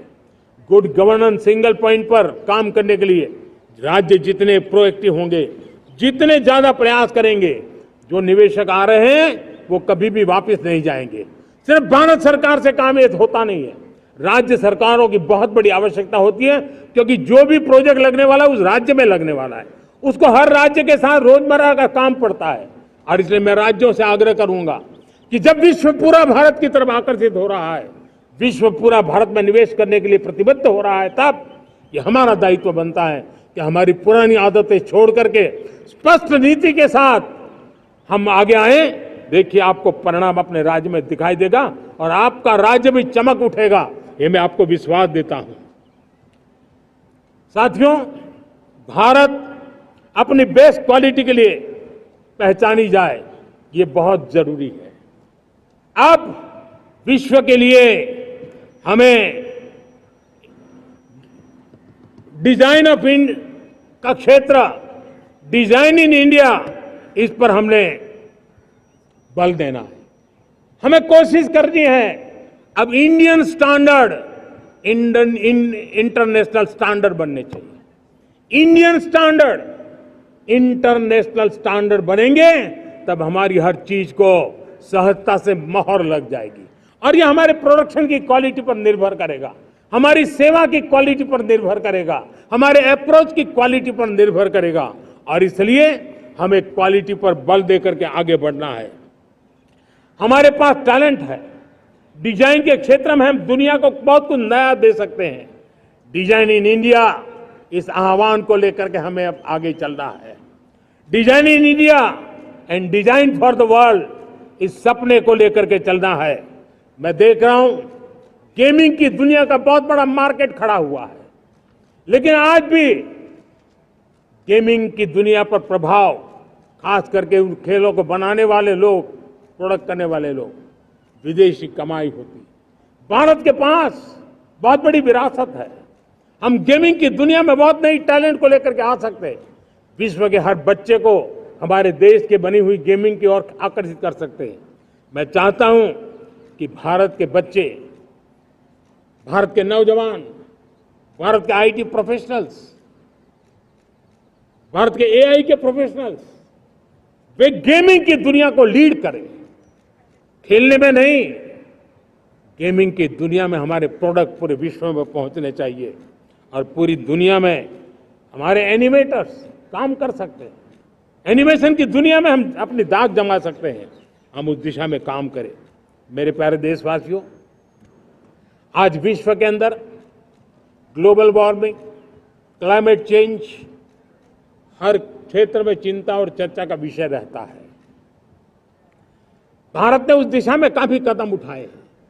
हम विश्व को आश्वस्त करते रहे हैं और शब्दों से नहीं, अपने कार्यों से, प्राप्त परिणामों से हमने विश्व को आश्वस्त भी किया है और विश्व को आश्चर्यचकित भी किया है। हम ही हैं जिन्होंने सिंगल यूज प्लास्टिक पर प्रतिबंध लगाया है। हमने रिन्यूएबल एनर्जी पर विस्तार किया है। हमने रिन्यूएबल एनर्जी को एक नई ताकत दी है। आने वाले कुछ वर्षों में हम नेट जीरो फ्यूचर की ओर आगे बढ़ रहे हैं। मुझे याद है पेरिस अकॉर्ड में जिन देशों ने अपने लक्ष्य निर्धारित किए थे, आज मैं लाल किले की प्राचीर से मेरे देशवासियों की ताकत दुनिया को बताना चाहता हूं। G20 देश के समूह जो नहीं कर पाए, वो मेरे देश के नागरिकों ने करके दिखाया है। मेरे देशवासियों ने करके दिखाया है। हिंदुस्तान ने करके दिखाया है। पेरिस अकॉर्ड के अंदर जो टारगेट हमने तय किए थे, उन टारगेट को समय से पहले पूरा करने वाला G20 देशों के समूह में अगर कोई है तो एकमात्र मेरा हिंदुस्तान है, एकमात्र मेरा भारत है। और इसलिए गर्व होता है साथियों। रिन्यूएबल एनर्जी के टारगेट हमने पूरे, हम 2030 तक रिन्यूएबल एनर्जी को 500 गीगावाट तक ले जाने के लिए मकसद से काम कर। आप कल्पना कर सकते हैं कि कितना बड़ा लक्ष्य है। दुनिया के लोग सिर्फ 500 गीगावाट शब्द सुनते हैं ना, तो मेरी तरफ ऐसे ऐसे देखते हैं। लेकिन आज मैं विश्वास से कह रहा हूं देशवासियों को कि इस लक्ष्य को भी हम पूरा करके रहेंगे और ये मानव जाति की भी सेवा करेगा, हमारे भविष्य की भी सेवा करेगा, हमारे बच्चों के उज्जवल भविष्य की गारंटी बनेगा। हमने 2030 तक हमारी रेलवे को नेट जीरो एमिशन का लक्ष्य लेकर के हम चल रहे हैं। साथियों, पीएम सूर्य घर मुफ्त बिजली योजना उसको एक नई ताकत देने वाली है और ये बदलाव का फल मेरे देश के सामान्य परिवार को मिला, विशेष करके मेरे मध्यम वर्ग को मिलेगा जब उसका बिजली का बिल मुक्त हो जाएगा। इलेक्ट्रिक व्हीकल, उसकी मांग बढ़ती जा रही है। जब पीएम सूर्य घर योजना से वो बिजली उत्पादन करता है सूर्य से, तो उसका व्हीकल का प्रवास का खर्चा भी वो कम कर सकता है। साथियों, हम ग्रीन हाइड्रोजन मिशन लेकर के एक ग्लोबल हब बनना चाहते हैं। बहुत तेजी से नीतियां बनाई गई है, बहुत तेजी से उसका इम्प्लीमेंटेशन का काम हो रहा है और भारत ग्रीन हाइड्रोजन एक न्यू एनर्जी की दिशा में हम जाना चाहते हैं। और ये सारे जो प्रयास चल रहे हैं, क्लाइमेट की चिंता तो है ही है, ग्लोबल वार्मिंग की चिंता है, लेकिन इसके अंदर ग्रीन जॉब्स की बहुत बड़ी संभावना है और इसलिए आने वाले कालखंड में ग्रीन जॉब्स का महत्व बढ़ता है। तो उसको सबसे पहले कैप्चर करने के लिए, मेरे देश के नौजवानों को अवसर देने के लिए और ग्रीन जॉब्स के लिए एक बहुत बड़ा क्षेत्र को बढ़ावा दे रहे हैं। मेरे प्यारे देशवासियों, आज हमारे साथ इस तिरंगे झंडे के नीचे वो नौजवान बैठे हैं जिन्होंने ओलंपिक की दुनिया में भारत का परचम लहराया। मैं मेरे देश के सभी एथलीट्स को, मेरे देश के सभी खिलाड़ियों को 140 करोड़ देशवासियों की तरफ से बधाई देता हूं और हम नए सपने, नए संकल्प, अत्यंतिक पुरुषार्थ के साथ नए लक्ष्यों को हासिल करने के लिए आगे बढ़ेंगे, ऐसा मैं विश्वास के साथ उनको शुभकामनाएं भी देता हूं। आने वाले कुछ दिनों में भारत के एक बहुत बड़ा दस्ता पैरालंपिक के लिए पेरिस जाने के लिए रवाना होगा। मैं मेरे सभी पैरालंपिक खिलाड़ियों को भी हृदय से बहुत बहुत शुभकामनाएं देता हूं। साथियों, भारत ने G20 को ऑर्गेनाइज किया, हिंदुस्तान के अनेक शहरों में ऑर्गेनाइज किया, 200 से ज्यादा इवेंट किए। पूरे विश्व में G20 का इतना बड़ा व्याप, इतना बड़ा कार्यक्रम कभी नहीं हुआ, इस बार हुआ। इसने एक बात सिद्ध कर दी है कि भारत में बड़े से बड़े काम, कार्यक्रम ऑर्गेनाइज करने की ताकत है। भारत को किसी को भी हॉस्पिटैलिटी का सामर्थ्य भारत में सबसे ज्यादा है। अगर ये सिद्ध हो चुका है तो साथियों, हिंदुस्तान का सपना है कि 2036 में जो ओलंपिक होगा वो मेरे हिंदुस्तान की धरती पर हो। इसके लिए हम तैयारी कर रहे हैं, उसके लिए हम आगे बढ़ेंगे। साथियों, समाज के आखिरी तबके के जो लोग हैं, ये हमारा सामाजिक दायित्व है। अगर कोई पीछे रह जाते हैं तो हमारी आगे बढ़ने की गति कम कर देता है, और इसलिए हम आगे बढ़ना चाहते हैं तो भी सफलता तब मिलती है पीछे वाले को भी साथ साथ आगे ले आए। और इसलिए हम सबका दायित्व बनता है कि हमारे समाज में आज भी जो क्षेत्र पीछे रह गए हैं, जो समाज पीछे रह गए हैं, जो लोग पीछे रह गए हो, हमारे छोटे छोटे किसान हो, हमारे जंगलों में रहने वाले मेरे आदिवासी भाई बहन हो, हमारी माताएं बहनें हो, हमारे मजदूर हो, हमारे श्रमिक साथी हो, हमारे कामगार लोग हो, इन सबको हमें बराबरी में लाने के लिए, हमारे बराबर लाने के लिए भरपूर प्रयास करना है। लेकिन अब गति पकड़ गई है, अब लंबे दिन तक हमें वो करना नहीं पड़ेगा। बहुत जल्द वो हमारे पास पहुंच जाएंगे, हमारी बराबरी में आ जाएंगे, हमारी ताकत बहुत बढ़ जाएगी, और बड़ी संवेदना के साथ हमें इस काम को करना है। और इसके लिए एक बहुत बड़ा अवसर आ रहा है। मैं मानता हूं संवेदनशीलता की दृष्टि से इससे बड़ा अवसर क्या हो सकता है।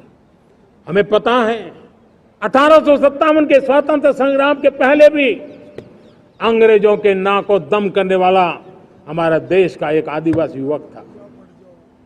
20-22 साल की उम्र में उसने अंग्रेजों के नाक को दम ला दिया था, जिसको आज भगवान बिरसा मुंडा के रूप में लोग पूजा करते हैं। भगवान बिरसा मुंडा की 150वीं जयंती आ रही है। ये हम सबके लिए प्रेरणा का कारण बने।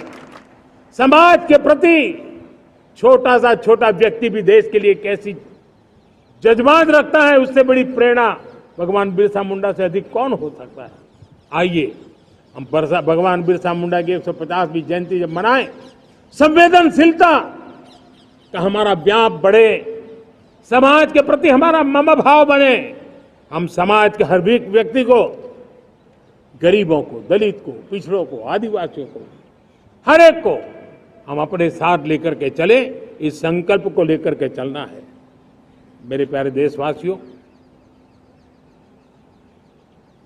हम संकल्प के साथ तो बढ़ तो रहे हैं, बहुत आगे बढ़ रहे हैं, लेकिन ये भी सच है कि कुछ लोग होते हैं जो प्रगति देख नहीं सकते।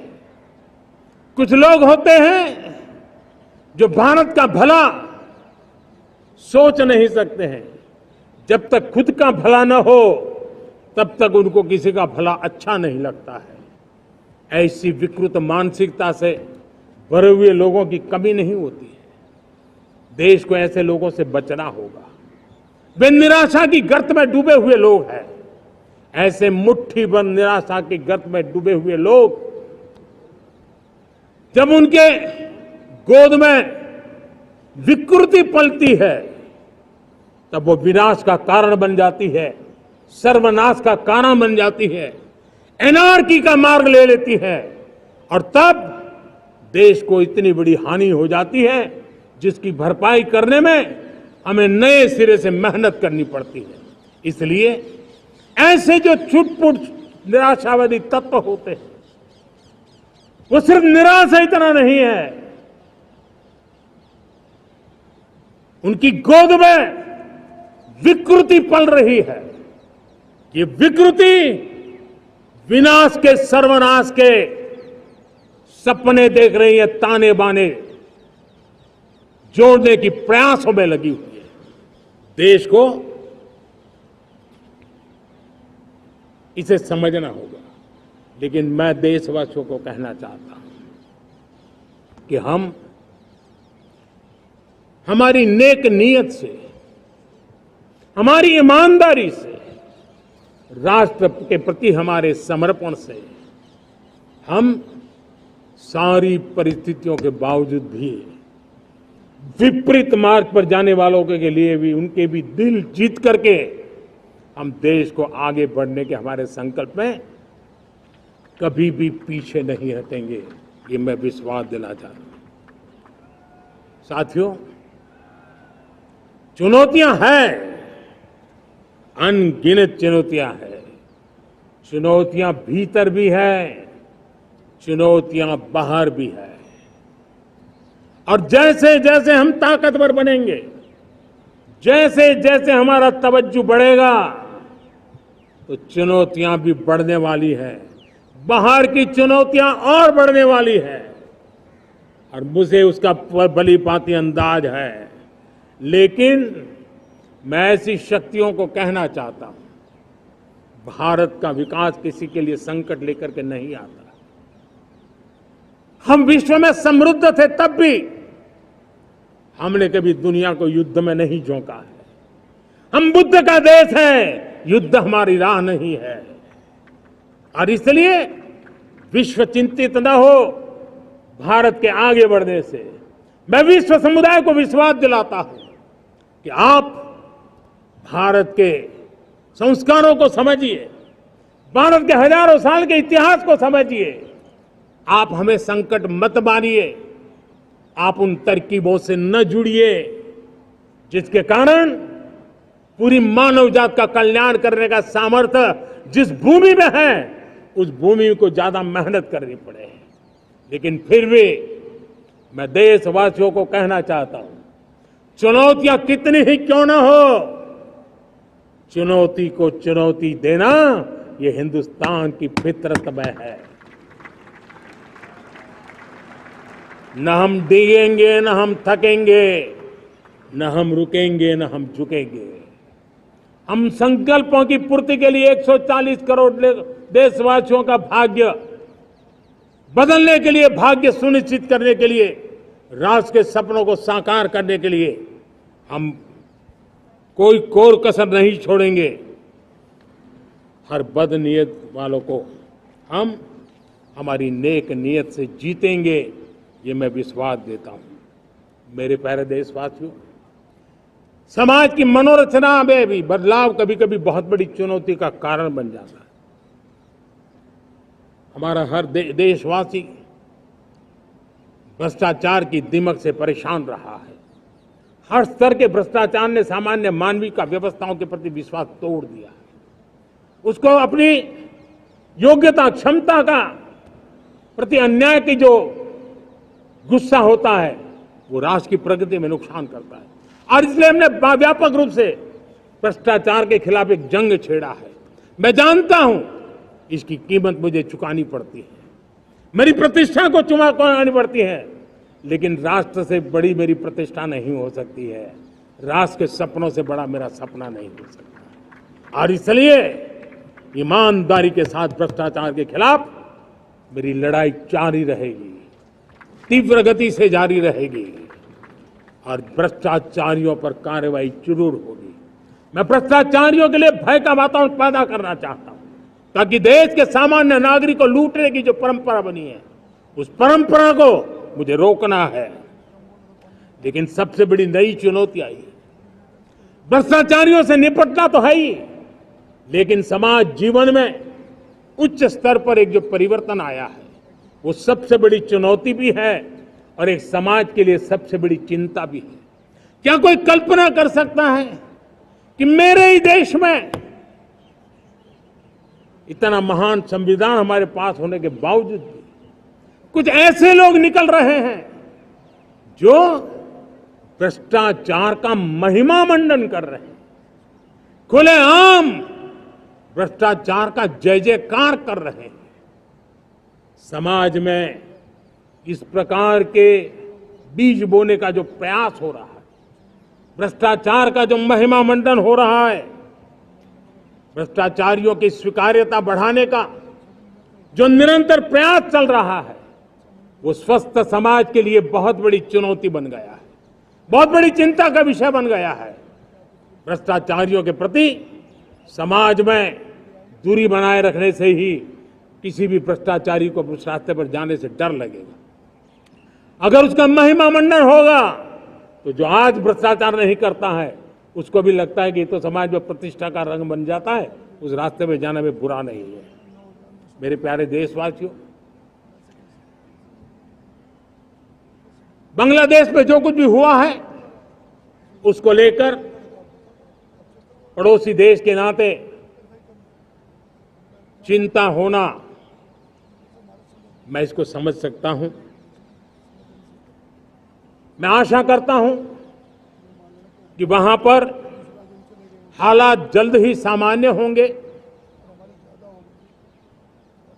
खास करके 140 करोड़ देशवासियों की चिंता कि वहां हिंदू, वहां के अल्पसंख्यक, उस समुदाय की सुरक्षा सुनिश्चित हो।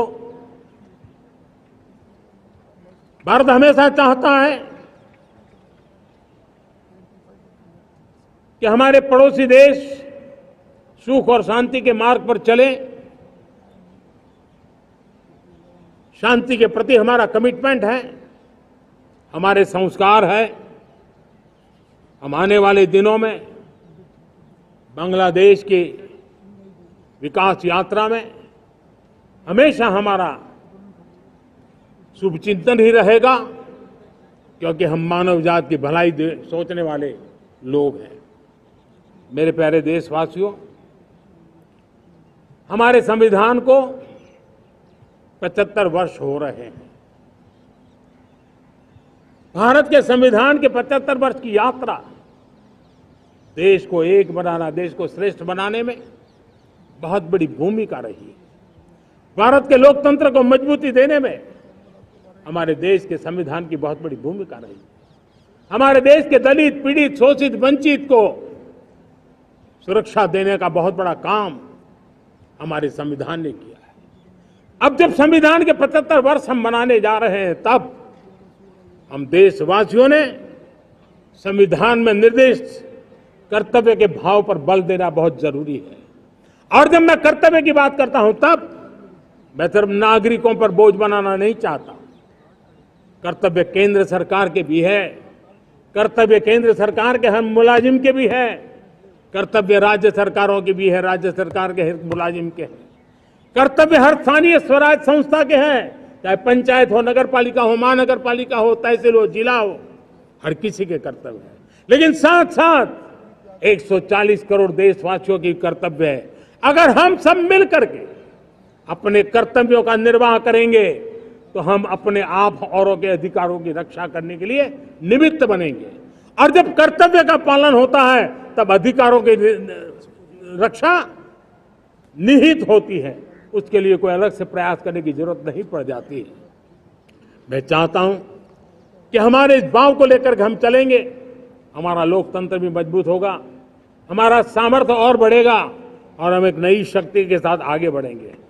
मेरे प्यारे देशवासियों, हमारे देश में सुप्रीम कोर्ट ने बार बार यूनिफॉर्म सिविल कोड को लेकर जो चर्चा की है, अनेक बार आदेश दिए हैं, क्योंकि देश का एक बहुत बड़ा वर्ग मानता है और उसमें सच्चाई भी है कि जिस सिविल कोड को हम लेकर के जी रहे हैं, वो सिविल कोड सचमुच में तो एक प्रकार का कम्युनल सिविल कोड है, भेदभाव करने वाला सिविल कोड है।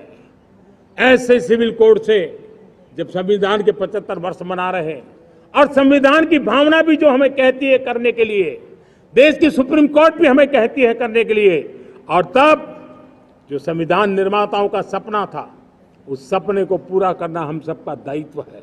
और मैं मानता हूं इस गंभीर विषय पर देश में चर्चा हो, व्यापक चर्चा हो, हर कोई अपने विचारों को लेकर के आए और उन कानूनों को, जो कानून धर्म के आधार पर देश को बांटते हैं, जो ऊंच नीच का कारण बन जाते हैं, ऐसे कानूनों को आधुनिक समाज में कोई स्थान नहीं हो सकता है।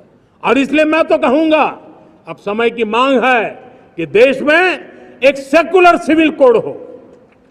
हमने कम्युनल सिविल कोड में 75 साल बिताए हैं, अब हमें सेक्युलर सिविल कोड की तरफ जाना होगा और तब जाकर के देश में धर्म के आधार पर जो भेदभाव हो रहे हैं, सामान्य नागरिक को जो दूरी महसूस होती है, उससे हमें मुक्ति मिलेगी। मेरे प्यारे देशवासियों, जब मैं देश में एक चिंता हमेशा कहता हूं, परिवारवाद, जातिवाद भारत के लोकतंत्र को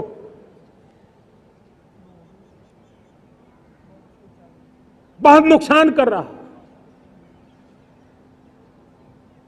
देश को, लोक राजनीति को हमें परिवारवाद और जातिवाद से मुक्ति दिलानी होगी। आज मैं देख रहा हूं मेरे सामने जो नौजवान है, उसमें लिखा हुआ है माय भारत, जिस संगठन का नाम है उसकी चर्चा लिखी है, यहां बहुत बढ़िया तरीके से लिखा हुआ है। माय भारत के अनेक मिशन है। एक मिशन ये भी है कि हम जल्द से जल्द देश में राजनीतिक जीवन में जनप्रतिनिधि के रूप में 1 लाख ऐसे नौजवानों को आगे लाना चाहते हैं। शुरुआत में 1 लाख नौजवानों को आगे लाना चाहते हैं, जिनके परिवार में किसी का भी कोई राजनीतिक बैकग्राउंड न हो, जिसके माता पिता भाई बहन चाचा मामा मामी कभी भी राजनीति में नहीं रहे, किसी भी पीढ़ी में नहीं रहे, ऐसे होनहार नौजवानों को फ्रेश ब्लड 1 लाख, चाहे वो पंचायत में आए, चाहे नगर पालिका में आए, चाहे जिला परिषदों में आए, चाहे विधानसभा में आए, लोकसभा में आए, 1 लाख नए नौजवान, कोई भी प्रकार का पूर्व का राजनीतिक इतिहास उनके परिवार का ना हो, ऐसे फ्रेश लोग राजनीति में आए ताकि जातिवाद से मुक्ति मिले, परिवारवाद से मुक्ति मिले, लोकतंत्र को समृद्धि मिले। और जरूरी नहीं है कि एक दल में जाए, उनको जो पसंद हो उस दल में जाए, उस दल में जाकर के वो जनप्रतिनिधि बनकर के आगे आए।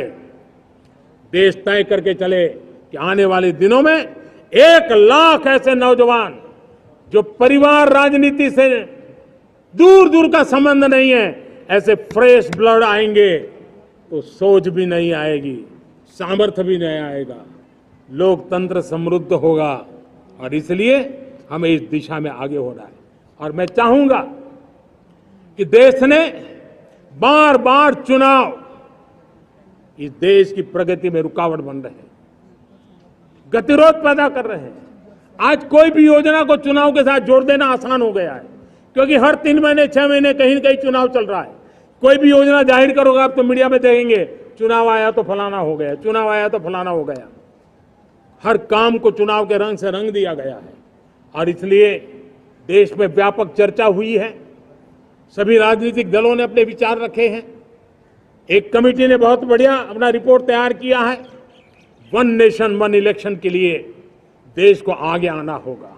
मैं लाल किले से तिरंगे की साक्षी में देश के राजनीतिक दलों से आग्रह करता हूं, देश के संविधान को समझने वाले लोगों से आग्रह करता हूं कि भारत की प्रगति के लिए, भारत के संसाधनों का सर्वाधिक उपयोग जन सामान्य के लिए हो, उसके लिए 1 नेशन 1 इलेक्शन के सपने को साकार करने के लिए हमें आगे आना चाहिए। मेरे प्यारे देशवासियों, भारत का स्वर्णिम कालखंड है। 2047 विकसित भारत, ये हमारी प्रतीक्षा कर रहा है। बाधाएं, रुकावटें, चुनौतियां, उसको परास्त करके एक दृढ़ संकल्प के साथ ये देश चलने के लिए प्रतिबद्ध है। और साथियों, मैं साफ देख रहा हूं, मेरे विचारों में कोई झिझक नहीं है, मेरे सपनों के सामने कोई पर्दा नहीं है। मैं साफ साफ देख सकता हूं कि यह देश 140 करोड़ देशवासियों के परिश्रम से, हमारे पूर्वजों का खून हमारी रगों में है। अगर वो 40 करोड़ लोग आजादी के सपनों को पूर्ण कर सकते हैं तो 140 करोड़ देशवासी समृद्ध भारत के सपने को साकार कर सकते हैं। 140 करोड़ देशवासी विकसित भारत के सपने को साकार कर सकते हैं। और मैंने पहले भी कहा था कि मेरे तीसरे टर्म में देश तीसरी इकोनॉमी तो बनेगा ही, लेकिन मैं 3 गुना काम करूंगा, 3 गुना तेज गति से काम करूंगा, 3 गुना व्यापकता से काम करूंगा, ताकि देश के लिए जो सपने हैं वो बहुत निकट में पूरे हो। मेरा हर पल देश के लिए है, मेरा हर क्षण देश के लिए है, मेरा कण कण सिर्फ और सिर्फ मां भारती के लिए है। और इसलिए 24/7 और 2047 इस प्रतिबद्धता के साथ आइए, मैं देशवासियों का आह्वान करता हूं। हमारे पूर्वजों ने जो सपने देखे थे, उन सपनों को हम संकल्प बनाए, अपने सपनों को जोड़े, अपने पुरुषार्थ को जोड़े, और 21वीं सदी जो भारत की सदी है, उस सदी में स्वर्णिम भारत बना के रहें, उसी सदी में हम विकसित भारत बना के रहें और उन सपनों को पूरा करते हुए आगे बढ़े।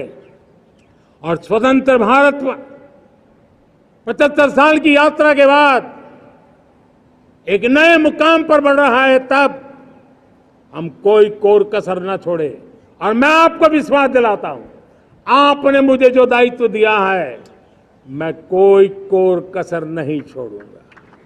मैं मेहनत में कभी पीछे नहीं रहूंगा, मैं साहस में कभी कतराता नहीं हूं, मैं चुनौतियों से कभी टकराते से डरता नहीं हूं। क्यों?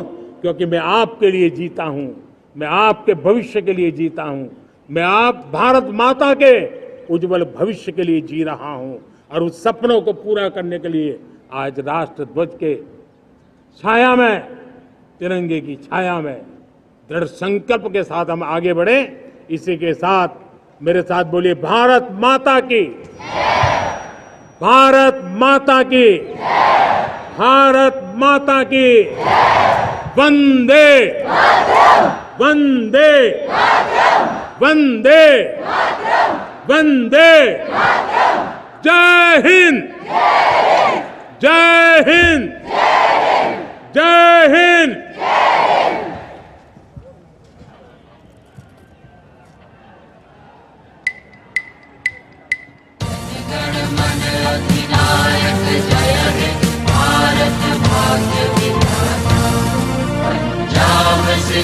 गुजरात मराठा द्राविड़ उत्कल बंग, विंध्य हिमाचल यमुना गंगा उच्छल जलधि तरंग।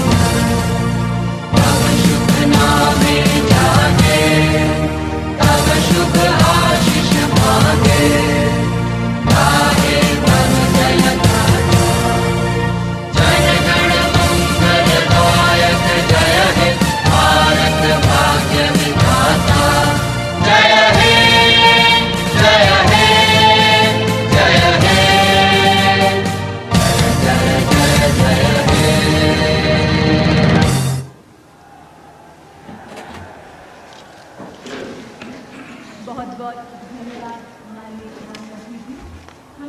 From the ramparts of Red Fort in Delhi, Prime Minister Narendra Modi concluding his first address to the nation after entering his third term as the leader of the government in the country, outlining his hopes and aspirations for the people he leads. Greeting the crowds, greeting the nation as we all come together to celebrate our 78th Independence Day.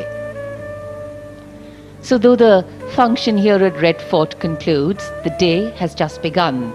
Celebration and cheer are in the air.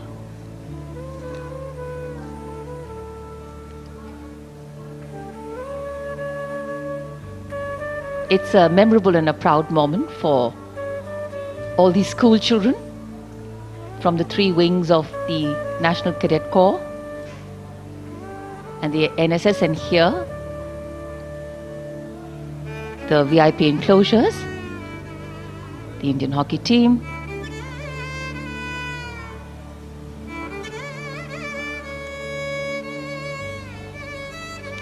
in fact, today is a celebratory day for every Indian living across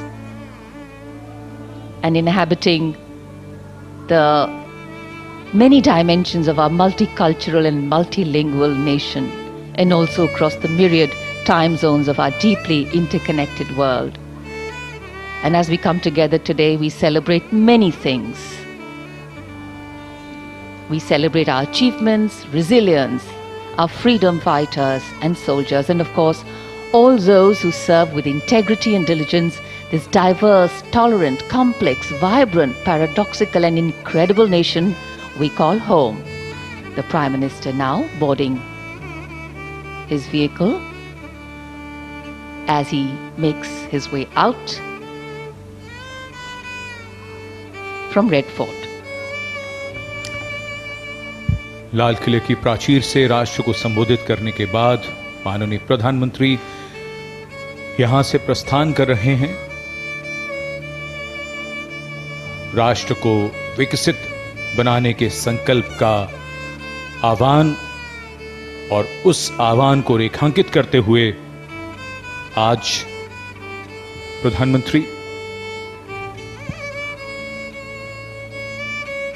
देश का स्वाधीनता दिवस और युवा शक्ति का आह्वान, हर देशवासी का आह्वान कि सन 2047 तक भारत को विकसित राष्ट्र बनाना है, विकसित भारत बनाना है।